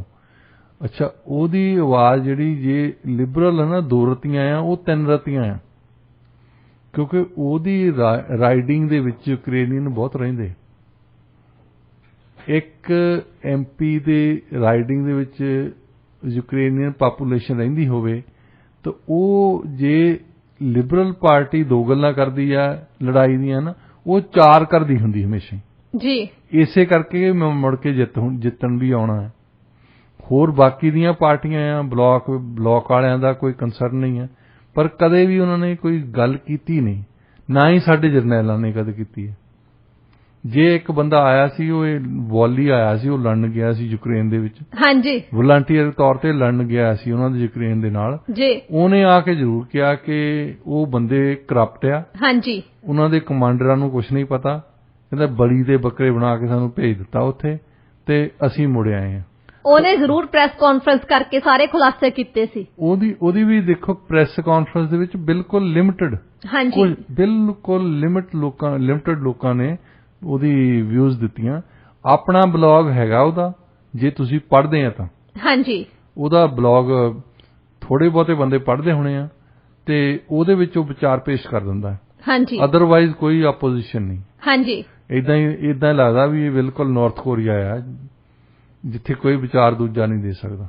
ਹਾਂਜੀ, ਵੈਸੇ ਵੀ ਡਾਕਟਰ ਸਾਹਿਬ ਦੇਖੋ, ਉਹਨਾਂ ਨੇ ਇਹ ਵੀ ਨਾਲੇ ਕਿਹਾ ਕਿ ਵਾਸ਼ਿੰਗਟਨ ਵੱਲੋਂ ਜਿਹੜੀ ਵੀ ਉਹਨਾਂ ਨੂੰ ਮਿਲਟਰੀ ਸਹਾਇਤਾ ਭੇਜੀ ਗਈ ਸੀ ਨਾ, ਉਹਦੇ ਵਿੱਚ ਜਿਹੜੀ ਉਹਨਾਂ ਨੂੰ ਹਥਿਆਰ ਭੇਜੇ ਗਏ ਸੀਗੇ ਉਹ ਬਹੁਤੇ ਲੇਟੈਸਟ ਹੈ ਨਹੀਂ ਸੀ। ਜਿੱਦਾਂ ਜਿਹੜਾ 올ਡ ਸਮਾਨ ਹੁੰਦਾ, ਹੁਣ ਤਾਂ ਸਿਰਫ ਉਹੀ ਭੇਜਿਆ ਜਾਂਦਾ ਵਾਸ਼ਿੰਗਟਨ ਵੱਲੋਂ ਕੀਵ ਨੂੰ। ਦੇਖੋ, ਜਿਹੜੀ ਇੱਕ ਹਥਿਆਰ ਬਣਾਉਣੀਆਂ ਕੰਪਨੀਆਂ ਨਾ, ਉਹ ਇਹ ਵੀ ਨਹੀਂ ਚਾਹੁੰਦੀਆਂ ਕਿ ਉਹਨਾਂ ਦੀ ਅਨਟ੍ਰੇਨਡ ਮਿਲਟਰੀ ਨੂੰ ਸਾਡੇ ਇੱਥੇ ਹਥਿਆਰ ਵੇਚਣ। ਹਾਂਜੀ, ਜਿੱਦਾਂ ਜਰਮਨੀ ਵਾਲਿਆਂ ਨੇ ਉਹਨਾਂ ਨੂੰ ਇੱਕ ਆਰਟਿਲਰੀ ਦਾ ਪੀਸ ਦੇ ਦਿੱਤਾ ਸੀ ਜੀ, ਤਾਂ ਉਹ ਕਹਿੰਦੇ ਜੀ ਕੰਮ ਹੀ ਨਹੀਂ ਕਰਦਾ। ਫਿਰ ਉਹਨਾਂ ਦੀਆਂ ਕੰਪਨੀਆਂ ਨੇ ਕਿਹਾ ਇਹਨਾਂ ਨੂੰ ਚਲਾਉਣੀ ਨਹੀਂ ਆਉਂਦੀ। ਹਾਂਜੀ, ਯੂਕਰੇਨੀਅਨ ਵੱਲੋਂ ਤਾਂ ਇਹੀ ਕਿਹਾ ਜਾ ਰਿਹਾ ਸੀ ਕਿ ਕੰਮ ਨਹੀਂ ਕਰਦੇ ਤੇ ਉਹਨਾਂ ਨੇ ਦੱਸਿਆ ਕਿ ਤੁਹਾਨੂੰ ਚਲਾਉਣਾ ਨਹੀਂ ਆਉਂਦਾ। ਸੋ ਇਹਨਾਂ ਦੇ ਅਮਰੀਕਾ ਦੇ ਵਿੱਚ ਵੀ ਇਹ ਹੈ ਨਾ, ਇੱਕ ਰੈਪੂਟੇਸ਼ਨ ਆਨਲਾਈਨ ਆ। ਹਾਂਜੀ, ਜਿਹੜੀਆਂ ਕੰਪਨੀਆਂ ਹਥਿਆਰ ਮਾਡਰਨ ਬਣਾਉਂਦੀਆਂ ਉਹ ਇਹ ਨਹੀਂ ਚਾਹੁੰਦੀਆਂ ਕਿ ਅਨਟ੍ਰੇਨਡ ਆਰਮੀ ਨੂੰ ਯੂਕਰੇਨ ਦੇ ਵਿੱਚ ਦੇਤੀਆਂ ਜਾਣ, ਤਾਂ ਫਿਰ ਉਹ ਯੂਕਰੇਨ ਵਾਲੇ ਇਹ ਵੀ ਉਹ ਬੋਲਣ ਲੱਗੇ ਵੀ ਅੱਗਾ ਪਿੱਛਾ ਨਹੀਂ ਦੇਖਦੇ, ਉਦੋਂ ਹੀ ਕ੍ਰਿਟਿਸਾਈਜ਼ ਕਰਨ ਲੱਗ ਪੈਂਦੇ। ਹਾਂਜੀ, ਹੋਵੇ ਉਹਨਾਂ ਦੀ ਫਾਲਟ ਹੀ ਭਾਵੇਂ। ਹਾਂਜੀ, ਜਾਂ ਕੋਈ ਨਾ ਕੋਈ ਤਰੀਕਾ ਹੋਊਗਾ, ਜਾਂ ਪਹਿਲਾਂ ਹੀ ਰਸ਼ੀਆ ਨੇ ਡਿਸਟਰੋਏ ਕਰਤੇ ਉਹ ਫਾਇਰ ਕਰਨ ਤੋਂ ਪਹਿਲਾਂ ਹੀ। ਹਾਂਜੀ, ਪਰ ਉਹ ਹਮੇਸ਼ਾ ਹੀ ਕਹਿਣਗੇ ਕਿ ਚੱਲਿਆ ਨਹੀਂ। ਹਾਂਜੀ, ਇਹ ਕਿੱਦਾਂ ਹੋ ਸਕਦਾ? ਉਹ ਕਹਿੰਦੇ ਕਿ ਸਾਡੇ ਬਾਕੀ ਜਗ੍ਹਾ ਤੇ ਜਿਹੜੀਆਂ ਲੜਾਈ ਕਰਦੇ ਆ ਅਸੀਂ, ਉਹ ਚੱਲਦੇ ਆ, ਇਹਨਾਂ ਦੇ ਨਹੀਂ ਚੱਲਦੇ। ਹਾਂਜੀ, ਤਾਂ ਉਹ ਆਪਣੀਆਂ ਸਰਕਾਰਾਂ ਨੂੰ ਵੀ ਕਹਿੰਦੇ ਕਿ ਜਿਹੜੀ ਮਾਡਰਨ ਬਿਲਕੁਲ ਅਜੋਕੇ ਹਥਿਆਰ ਆ ਉਹ ਯੂਕਰੇਨ ਨੂੰ ਨਾ ਦਿਓ, ਪੁਰਾਣੇ ਕੱਢੋ ਜੀ। ਪੁਰਾਣੇ ਕੱਢੋਗੇ ਤਾਂ ਨਵੇਂ ਲਾਓਗੇ ਸਾਨੂੰ। ਹਾਂਜੀ, ਤੁਸੀਂ ਆਪਣੇ ਨਵੇਂ ਰਿਪਲੈਨਿਸ਼ ਕਰਨੇ ਨਾ, ਤੇ ਪੁਰਾਣਿਆਂ ਦਾ ਜਿਹੜਾ ਮਾਲ ਆ ਉਹ ਤੁਸੀਂ ਇਸ ਵੇਲੇ ਯੂਕਰੇਨ ਨੂੰ ਦੇ ਦਿਓ। ਹਾਂਜੀ, ਤੇ ਇਹ ਕਮ ਸੇ ਕਮ ਕੋਈ ਨਾ ਕੋਈ ਬੰਦੇ ਤਾਂ ਉੱਥੇ ਬੋਲਦੇ ਆ ਇਹਨਾਂ ਗੱਲਾਂ ਤੇ। ਇਹ ਗੱਲ ਉਹਨਾਂ ਦੀ ਕਹਿ ਲਓ ਕਿ ਲੋਕਤੰਤਰ ਦੀ ਇੱਕ ਖਾਸੀਅਤ ਹੈ। ਹਾਂਜੀ, ਕਿ ਹਰ ਇੱਕ ਵਿਚਾਰ ਨੂੰ ਪੇਸ਼ ਕੀਤਾ ਜਾਂਦਾ। ਜੀ ਬਿਲਕੁਲ, ਤੁਸੀਂ ਸਹੀ ਕਿਹਾ ਡਾਕਟਰ ਸਾਹਿਬ। ਡਾਕਟਰ ਸਾਹਿਬ, ਇੱਕ ਰਿਪੋਰਟ ਆਈ ਆ ਤੇ ਉਸ ਰਿਪੋਰਟ ਦੇ ਵਿੱਚ ਇਹ ਗੱਲ ਸਾਹਮਣੇ ਆਈ ਆ ਕਿ ਹੁਣ ਪਿਛਲੇ 30 ਸਾਲਾਂ ਦੇ ਵਿੱਚ ਜਿਹੜੇ ਲੋਕੀ ਹੁਣ ਬਾਹਰ ਖਾਣ ਨੂੰ ਜਾਂਦੇ ਹੈਗੇ ਆ, ਫਾਸਟ ਫੂਡਸ ਦਾ ਸੇਵਨ ਕਰਦੇ ਆ, ਕੈਲਰੀਜ਼ ਦੀ ਜਿਹੜੀ ਮਾਤਰਾ ਹੈਗੀ ਆ ਉਹਨਾਂ ਦੇ ਵਿੱਚ ਉਹ ਕਾਫੀ ਜ਼ਿਆਦਾ ਵਧੀ ਆ। ਕਹਿਣ ਦਾ ਮਤਲਬ ਕਿ ਜਿਹੜੀਆਂ ਸਾਡੀਆਂ ਹੁਣ ਫੂਡ ਚੋਇਸਿਸ ਹੈਗੀਆਂ ਨੇ ਉਹ ਹੈਲਦੀ ਨਹੀਂ ਹੈਗੀਆਂ। ਉਹਦੇ ਨਾਲ ਕਈ ਤਰ੍ਹਾਂ ਦੀਆਂ ਜਿੱਦਾਂ ਬਿਮਾਰੀਆਂ ਤਾਂ ਲੱਗਦੀਆਂ ਨੇ, ਪਰ ਖਾਸ ਕਰਕੇ ਜਿਹੜਾ ਮੋਟਾਪਾ ਉਹ ਜ਼ਿਆਦਾ ਹੁੰਦਾ। ਇਸ ਰਿਪੋਰਟ ਬਾਰੇ ਵਿਸਥਾਰ 'ਚ ਆਪਣੇ ਸਰੋਤਿਆਂ ਨੂੰ ਦੱਸੋ। ਦੇਖੋ, ਜਿਹੜਾ ਕਨਵੀਨੀਅੰਟ ਫੂਡ ਆ, ਤੁਸੀਂ A&W ਦੇ ਜਾ ਵੜਦੇ ਆ, ਮੈਕਡੋਨਲਡ ਦੇ ਜਾ ਵੜਦੇ ਆ, ਤੁਸੀਂ KFC ਦੇ ਜਾ ਵੜਦੇ ਆ। ਪਿਛਲੇ ਕੁਝ ਦਹਾਕਿਆਂ ਦੇ ਵਿੱਚ ਹੀ ਇਹਨਾਂ ਦਾ ਕੈਲਰੀ, ਜੇ ਤੁਸੀਂ ਇੱਕ ਮੀਲ ਆਰਡਰ ਕਰਦੇ ਆ ਨਾ, ਜੇ ਪਹਿਲਾਂ ਉਹਦੇ ਚ 1500 ਕੈਲਰੀ ਸੀ, ਅੱਜ 3000 ਆ। ਹਾਂਜੀ, ਉਹ ਐਗਜ਼ੈਕਟ ਸੇਮ ਮੀਲ ਦੇ ਵਿੱਚ ਜੀ। ਮਤਲਬ ਜਦੋਂ ਐਡ ਵੀ ਕਰਦੇ ਆ, ਤੁਸੀਂ ਦੇਖਿਆ ਹੋਣਾ, ਉਹ ਕਹਿਣਗੇ ਬਿਗਰ ਐਂਡ ਬੈਟਰ। ਹਾਂਜੀ, ਪਰ ਤੁਹਾਡੀ ਸਿਹਤ ਲਈ ਬਿਗਰ ਐਂਡ ਬੈਟਰ ਨਹੀਂ ਹੁੰਦਾ ਜੀ। ਤੁਹਾਡੀ ਸਿਹਤ ਲਈ ਤਾਂ ਕੈਲਰੀਜ਼ ਘੱਟ ਹੀ ਚੰਗੀਆਂ ਹੈ। ਹਾਂਜੀ, ਹੁਣ ਕੁਛ ਇੱਕ ਬਰਗਰਜ਼ ਆ ਜਿਹੜੇ ਮੇਰਾ ਖਿਆਲ 2000 ਕੈਲਰੀਜ਼ ਤੋਂ ਜ਼ਿਆਦਾ ਉਹਨਾਂ ਦੇ ਵਿੱਚ 3 ਪੈਟੀਜ਼, 4 ਪੈਟੀਜ਼, ਫਿਰ ਉਹਦੇ ਵਿੱਚ ਚੀਜ਼ ਦੀਆਂ 4 ਪੀਸ ਲਾਏ ਆ। ਹਾਂਜੀ, ਉਹਨਾਂ ਦੇ ਨਾਲ ਤਾਂ ਜਿੰਨੀਆਂ ਇੱਕ ਇਨਸਾਨ ਨੂੰ ਹਰ ਰੋਜ਼ ਖਾਣੀਆਂ ਚਾਹੀਦੀਆਂ ਨਾ, ਤੇ ਉਹਦੇ ਨਾਲ ਵੀ ਜ਼ਿਆਦਾ ਹੁੰਦੀਆਂ ਉਹਦੇ ਵਿੱਚ। ਉਹਨੀਆਂ ਤਾਂ ਇੱਕ ਟਾਈਮ ਦੇ ਵਿੱਚ ਕੰਜ਼ਿਊਮ ਕਰ ਲੈਂਦੇ ਆ। ਤੁਸੀਂ ਇੱਕ ਹੀ ਟਾਈਮ ਵਿੱਚ ਕੰਜ਼ਿਊਮ ਕਰ, ਕਈ ਤਾਂ 2 3 ਬਰਗਰ ਖਾਣ ਵਾਲੇ ਵੀ ਹਨ। ਹਾਂਜੀ, ਤੁਸੀਂ ਦੇਖੋ ਕਿ 2000 ਕੈਲਰੀ ਐਵਰੇਜ ਇਨਸਾਨ ਨੂੰ ਕਹਿੰਦੇ ਹੁੰਦੇ ਆ, 2025 ਡਿਪੈਂਡ ਕਰਦਾ ਏਜ ਤੇ, ਡਿਪੈਂਡ ਕਰਦਾ ਕੋਈ ਐਕਸਰਸਾਈਜ਼ ਕਰਨ ਵਾਲਾ, ਕੋਈ ਕਿੱਦਾਂ ਦਾ ਕੰਮ ਕਰਨ ਵਾਲਾ। ਹਾਂਜੀ, ਪਰ 2000 ਕਹਿੰਦੇ ਹੁੰਦੇ ਜੀ ਬਿਲਕੁਲ ਤੁਸੀਂ ਸਹੀ ਕਿਹਾ ਡਾਕਟਰ ਸਾਹਿਬ, ਬਟ ਡਿਪੈਂਡ ਕਰਦਾ। ਪਰ ਅੱਜ ਕੱਲ ਨਾ ਲੋਕ ਸਵਾਦ ਨੇ ਵੀ ਮਾਰੇ ਹੋਏ ਆ, ਤਰ੍ਹਾਂ ਤਰ੍ਹਾਂ ਦੇ ਫਲੇਵਰਸ ਹੁੰਦੇ ਹੈਗੇ ਆ, ਫਿਰ ਉਹਦੇ ਚੱਕਰਾਂ ਦੇ ਵਿੱਚ ਜ਼ਿਆਦਾ ਖਾ ਹੋ ਜਾਂਦਾ। ਦੇਖੋ ਇੱਕ ਤਾਂ ਅਸੀਂ ਜਿਹੜੀ ਉਹ ਤਾਂ ਚੁਆਇਸ ਹੈ ਨਾ, ਤੁਸੀਂ ਬਾਹਰ ਖਾਣਾ ਆ ਔਰ ਬਿਲਕੁਲ ਜ਼ਿਆਦਾ ਖਾਂਦੇ ਤੁਸੀਂ, ਜਿਹੜਾ ਉਹਦੇ ਵਿੱਚ ਫੈਟ ਕੰਟੈਂਟ ਜ਼ਿਆਦਾ ਆ, ਉਹ 'ਚ ਸਿੱਧਾ ਸਭ ਕੈਲਰੀਜ਼ ਬਹੁਤ ਜ਼ਿਆਦਾ ਹੈ। ਹਾਂਜੀ, ਤੇ ਫਿਰ 1996 ਦੀ ਇੱਕ ਰਿਪੋਰਟ ਹੈ ਕਿ ਉਸ ਵੇਲੇ ਕੋਈ ਵੀ ਸਟੇਟ US ਦੇ ਵਿੱਚ ਇਹੀ ਜਿਹੀ ਨਹੀਂ ਸੀ ਜਿੱਥੇ 20% ਤੋਂ ਜ਼ਿਆਦਾ ਲੋਕੀ ਓਬੀਸ ਹੋਣ। ਜੀ ਹੁਣ ਸਾਰੀਆਂ ਸਟੇਟਸ 50 ਦੀਆਂ 50 ਇਹਨਾਂ ਦਿਨਾਂ ਦੇ ਵਿੱਚ ਕਿੰਨੇ ਸਾਲ ਹੋਏ ਆ? 26 ਸਾਲ ਹੀ ਹੋਏ ਆ। ਹਾਂਜੀ, 26 ਸਾਲਾਂ ਦੇ ਵਿੱਚ ਉਹ 20% ਤੋਂ ਸਾਰੇ ਵੱਧ ਚੁੱਕੇ ਆ। ਜੀ ਕੁਛ ਇੱਕ ਸਟੇਟਸ ਜਿਹੜੀਆਂ ਇਦਾਂ ਦੀਆਂ ਜਿੱਦਾਂ ਆਰਕਨਸਾ ਵਗੈਰਾ, ਉੱਥੇ 33% ਤੋਂ ਲੋਕੀ ਜ਼ਿਆਦਾ ਓਬੀਸ ਆ। ਜਿਹੜੇ ਓਬੀਸ ਉਹਨੂੰ ਗਿਣਦੇ ਆ ਜਿਹੜਾ ਬਿਲਕੁਲ ਹੀ ਮੋਟਾ ਹੋਵੇ। ਹਾਂਜੀ, ਤਾਂ ਉਹਦੇ ਨਾਲ ਬਿਮਾਰੀਆਂ ਬਹੁਤ ਆ। ਹਾਂਜੀ, ਫਿਰ ਹੈਲਥ ਕੇਅਰ ਦਾ ਸਪੈਂਡਿੰਗ ਆ ਰਹੀ ਹੈ। ਜੀ ਡਾਕਟਰ ਸਾਹਿਬ ਦੇਖੋ, ਜਿਵੇਂ ਲੋਕਾਂ ਨੇ ਹੁਣ ਬਾਹਰ ਤੋਂ ਖਾਣ ਦਾ ਸ਼ੁਰੂ ਕੀਤਾ, ਜਿਹੜਾ ਵੀ ਹੈਗਾ ਟ੍ਰੈਂਡ, ਇਹਦੇ ਨਾਲ ਨਾਲ ਇਸ ਰਿਪੋਰਟ ਦੇ ਵਿੱਚ ਇਹ ਵੀ ਮੈਂਸ਼ਨ ਕੀਤਾ ਗਿਆ ਕਿ ਜਿਹੜੇ ਫਰੂਟਸ ਐਂਡ ਵੈਜੀਟੇਬਲਸ ਹੈਗੇ ਆ ਉਹ ਘੱਟ ਸੇਵਨ ਕਰਦੇ ਆ ਉਹਨਾਂ ਦਾ। ਤੁਸੀਂ ਜੇ ਕਿਤੇ ਵੀ ਜਾ ਕੇ ਡਰਾਈਵ ਥਰੂ ਜਾਂਦੇ ਆ, ਤੁਸੀਂ ਇਹ ਤਾਂ ਲੈਣ ਨਹੀਂ ਜਾਂਦੇ ਵੀ ਮੈਨੂੰ ਇੱਕ ਐਪਲ ਦੇ ਦੇ। ਹਾਂਜੀ, ਸੈਲਡ ਤਾਂ ਬਹੁਤ ਘੱਟ ਲੋਕ ਕਰਦੇ ਆ ਆਰਡਰ। ਸਭ ਤੋਂ ਪਹਿਲਾਂ ਤਾਂ ਇਹੀ ਦੇਖਦੇ ਕਿ ਮੇਰੇ 버ਗਰ ਦੇ ਵਿੱਚ 2 ਪੈਟੀਆਂ ਕਿ 3 ਪੈਟੀਆਂ। ਹਾਂਜੀ ਬਿਲਕੁਲ, ਇਹਨਾਂ ਨੂੰ ਆਰਡਰ ਕਰਦੇ। ਇਹਦੇ ਨਾਲ ਫ੍ਰੈਂਚ ਫਰਾਈਜ਼ ਖਾਣੀਆਂ, ਉਹ ਵੀ ਅੱਛਾ। ਉਹ ਜਿਹੜੀ ਸਭ ਤੋਂ ਮਾੜੀ ਚੀਜ਼ ਜਿਹੜੀ ਖਾਣ ਵਾਲੀ ਹੁੰਦੀ ਆ, ਤਲੀ ਹੋਈ ਹੁੰਦੀ ਹੈ। ਹਾਂਜੀ, ਤੇ ਤਲੀਆਂ ਜਿਹੜੀਆਂ ਚੀਜ਼ਾਂ ਅਸੀਂ ਖਾਂਦੇ ਹਾਂ, ਦੇਖੋ KFC ਦੇ ਵਿੱਚ ਉਹਨਾਂ ਦਾ ਚਿਕਨ ਵੀ ਤਲਿਆ ਹੁੰਦਾ, ਉਹਨਾਂ ਦੀਆਂ ਫਰਾਈਜ਼ ਵੀ ਤਲੀਆਂ ਹੁੰਦੀਆਂ, ਨਾਲ ਫਿਰ ਪੋਟੇਟੋ ਸੈਲਡ ਖਾਣੀ ਜਿਹਦੇ ਵਿੱਚ ਉਹਨਾਂ ਨੇ ਲੋਹੜੇ ਦਾ ਬਟਰ ਪਾਇਆ ਹੁੰਦਾ। ਹਾਂਜੀ, ਤੇ ਇਹ ਖਾ ਕੇ ਫੇਰ ਕਹਿਣਾ ਮੇਰਾ ਭਾਰ ਨਹੀਂ ਘਟਦਾ। ਹਾਂਜੀ, ਭਾਰ ਵਧੀ ਜਾਂਦਾ। ਭਾਰ ਤਾਂ ਵਧਣਾ ਹੀ ਆ ਜੀ। ਜੇ ਤੁਸੀਂ ਸਿੱਧਾ ਇਹਦੇ ਵਿੱਚ ਕੋਈ ਆਇਨਸਟਾਈਨ ਦੀ ਲੋੜ ਨਹੀਂ ਹੈ, ਕਿਸੇ ਨੂੰ ਬਹੁਤਾ ਵੱਡਾ ਸਾਇੰਟਿਸਟ ਬਣਨ ਦੀ ਲੋੜ ਨਹੀਂ ਹੈ। ਇੰਨਾ ਹੀ ਗਿਣ ਲਿਆ ਕਰੋ ਕਿ ਕੈਲਰੀਜ਼ ਕਿੰਨੀਆਂ ਖਾਂਦੇ ਆ ਤੇ ਕਿੰਨੀਆਂ ਖਾਣੀਆਂ ਚਾਹੀਦੀਆਂ। ਜੀ ਬਿਲਕੁਲ, ਜਿੰਨੀਆਂ ਜ਼ਿਆਦਾ ਖਾਓਗੇ, ਉਹ ਕਹਿੰਦੇ ਹੁੰਦੇ ਕਿ ਜੇ ਸਵਾਦ ਸਾਗ ਬਣਿਆ ਆ, ਮੈਂ ਯਾਰ 2 ਰੋਟੀਆਂ ਹੋਰ ਖਾ ਲਈਆਂ।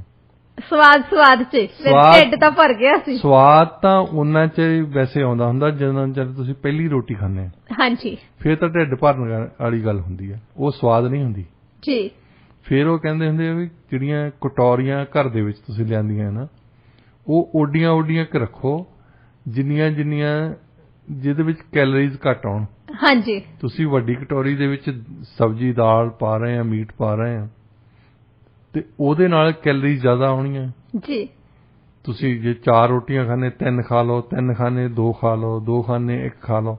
ਹਾਂਜੀ, ਜੇ ਤੁਸੀਂ ਜਿਹੜੀ ਵੱਡੀ ਕਟੋਰੀ ਦੇ ਵਿੱਚ ਪਾਉਨੇ ਆ, ਉਦੋਂ ਅੱਧੀ ਪਾ ਕੇ ਛੋਟੀ ਕਟੋਰੀ ਦੇ ਵਿੱਚ ਖਾ ਲੈਂਦੇ ਆ, ਤੇ ਉਹਦੇ ਨਾਲ ਆਪੇ ਹੀ ਜੋ ਵੀ ਤੁਹਾਡੇ ਸਰੀਰ ਦੇ ਵਿੱਚ ਜਾ ਰਿਹਾ, ਉਹਦੇ ਹਿਸਾਬ ਨਾਲ ਹੀ ਭਾਰ ਹੋਣਾ, ਉਹਦੇ ਹਿਸਾਬ ਨਾਲ ਹੀ ਹਿਲਤ ਹੋਣੀ ਹੈ।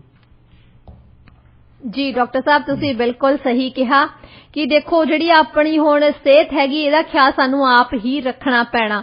ਦੇਖੋ, ਜੇ ਅਸੀਂ ਬਾਹਰ ਤੋਂ ਫੂਡ ਖਾਈ ਵੀ ਜਾਣਾ ਤੇ ਅਸੀਂ ਕੰਪਲੇਂਟ ਵੀ ਕਰੀ ਜਾਣੀ ਆ ਕਿ ਮੇਰਾ ਭਾਰ ਨਹੀਂ ਘਟਦਾ ਹੈਗਾ, ਉਹ ਤਾਂ ਮੈਂ ਸਟ੍ਰੈਸ ਦੇ ਵਿੱਚ ਹੀ ਖਾ ਲਿਆ ਸੀਗਾ। ਸਟ੍ਰੈਸ ਦੇ ਵਿੱਚ ਖਾਣਾ ਨਹੀਂ ਚਾਹੀਦਾ। ਸਟ੍ਰੈਸ ਦੇ ਵਿੱਚ ਤਾਂ ਸਗੋਂ ਆਪਣਾ ਐਨਾਲਿਸਿਸ ਕਰਨਾ ਚਾਹੀਦਾ ਕਿ ਤੁਹਾਨੂੰ ਕਿੰਨੀਆਂ ਕੈਲੋਰੀਜ਼ ਦੀ ਜ਼ਰੂਰਤ ਹੈਗੀ ਆ। ਤੁਹਾਨੂੰ ਵਰਕਆਊਟ ਕਰਨਾ ਚਾਹੀਦਾ। ਵਰਕਆਊਟ ਜੇ ਤੁਸੀਂ ਨਹੀਂ ਕਰਨਾ ਚਾਹੁੰਦੇ, ਤੁਸੀਂ ਵਾਕ ਕਰ ਲਓ ਐਵਰੀ ਡੇ।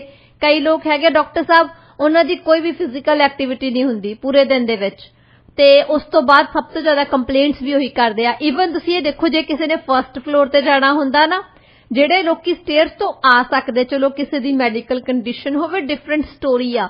ਜਿਹੜੇ ਲੋਕੀ ਸਟੇਅਰਸ ਲੈ ਕੇ ਆ ਸਕਦੇ, ਕਦੇ ਸਟੇਅਰਸ ਲੈ ਕੇ ਨਹੀਂ ਆਉਂਦੇ, ਫਰਸਟ ਫਲੋਰ ਤੇ ਜਾਣ ਲਈ ਵੀ ਐਲੀਵੇਟਰ ਦੀ ਵਰਤੋਂ ਕਰਦੇ ਆ। ਜਿਹੜਾ ਉਹ ਲੋਕੀ ਸੋਚਦੇ ਨਾ ਅਸੀਂ ਖਾਂਦੇ ਆ ਤਾਂ ਇਹ ਐਕਸਰਸਾਈਜ਼ ਹੈ। ਹਾਂਜੀ, ਦੰਦਾਂ ਦੀ ਐਕਸਰਸਾਈਜ਼ ਹੋ ਜਾਂਦੀ। ਜੀ ਡਾਕਟਰ ਸਾਹਿਬ, ਅੱਜ ਦਾ ਵਿਚਾਰ ਦੱਸੋ। ਅੱਜ ਦਾ ਵਿਚਾਰ ਜੀ ਡਾਕਟਰ ਸਾਹਿਬ, ਅੱਜ ਦਾ ਵਿਚਾਰ ਮੈਂ ਤੁਹਾਨੂੰ ਦੱਸ ਦਿੰਦੀ ਹਾਂ ਜ਼ਰੂਰ। ਇੱਕ ਗੱਲ ਹਮੇਸ਼ਾ ਯਾਦ ਰੱਖੋ, ਕਿਸੇ ਨਾਲ ਰੁੱਸ ਕੇ ਚੁੱਪ ਰਹਿਣ ਨਾਲੋਂ ਬੋਲ ਕੇ ਗਲਤੀ ਦੱਸਣਾ ਕਿਤੇ ਜ਼ਿਆਦਾ ਵਧੀਆ ਹੁੰਦਾ ਹੈ। ਅੱਜ ਦਾ ਪ੍ਰੋਗਰਾਮ ਤੁਹਾਨੂੰ ਕਿਹੋ ਜਿਹਾ ਲੱਗਿਆ ਤੁਸੀਂ ਵੀ ਬੋਲ ਕੇ ਜ਼ਰੂਰ ਦੱਸ ਦੇਣਾ ਫੋਨ ਕਰਕੇ 6045929191 ਤੇ 6045929191 ਤੇ। ਤੁਸੀਂ ਸਾਨੂੰ ਈਮੇਲ ਵੀ ਕਰ ਸਕਦੇ ਹੋ ਜੀ info@radioindia.ca ਤੇ। ਪ੍ਰੋਗਰਾਮ 'ਚ ਸਾਥ ਦੇਣ ਲਈ ਬਹੁਤ ਬਹੁਤ ਸ਼ੁਕਰੀਆ।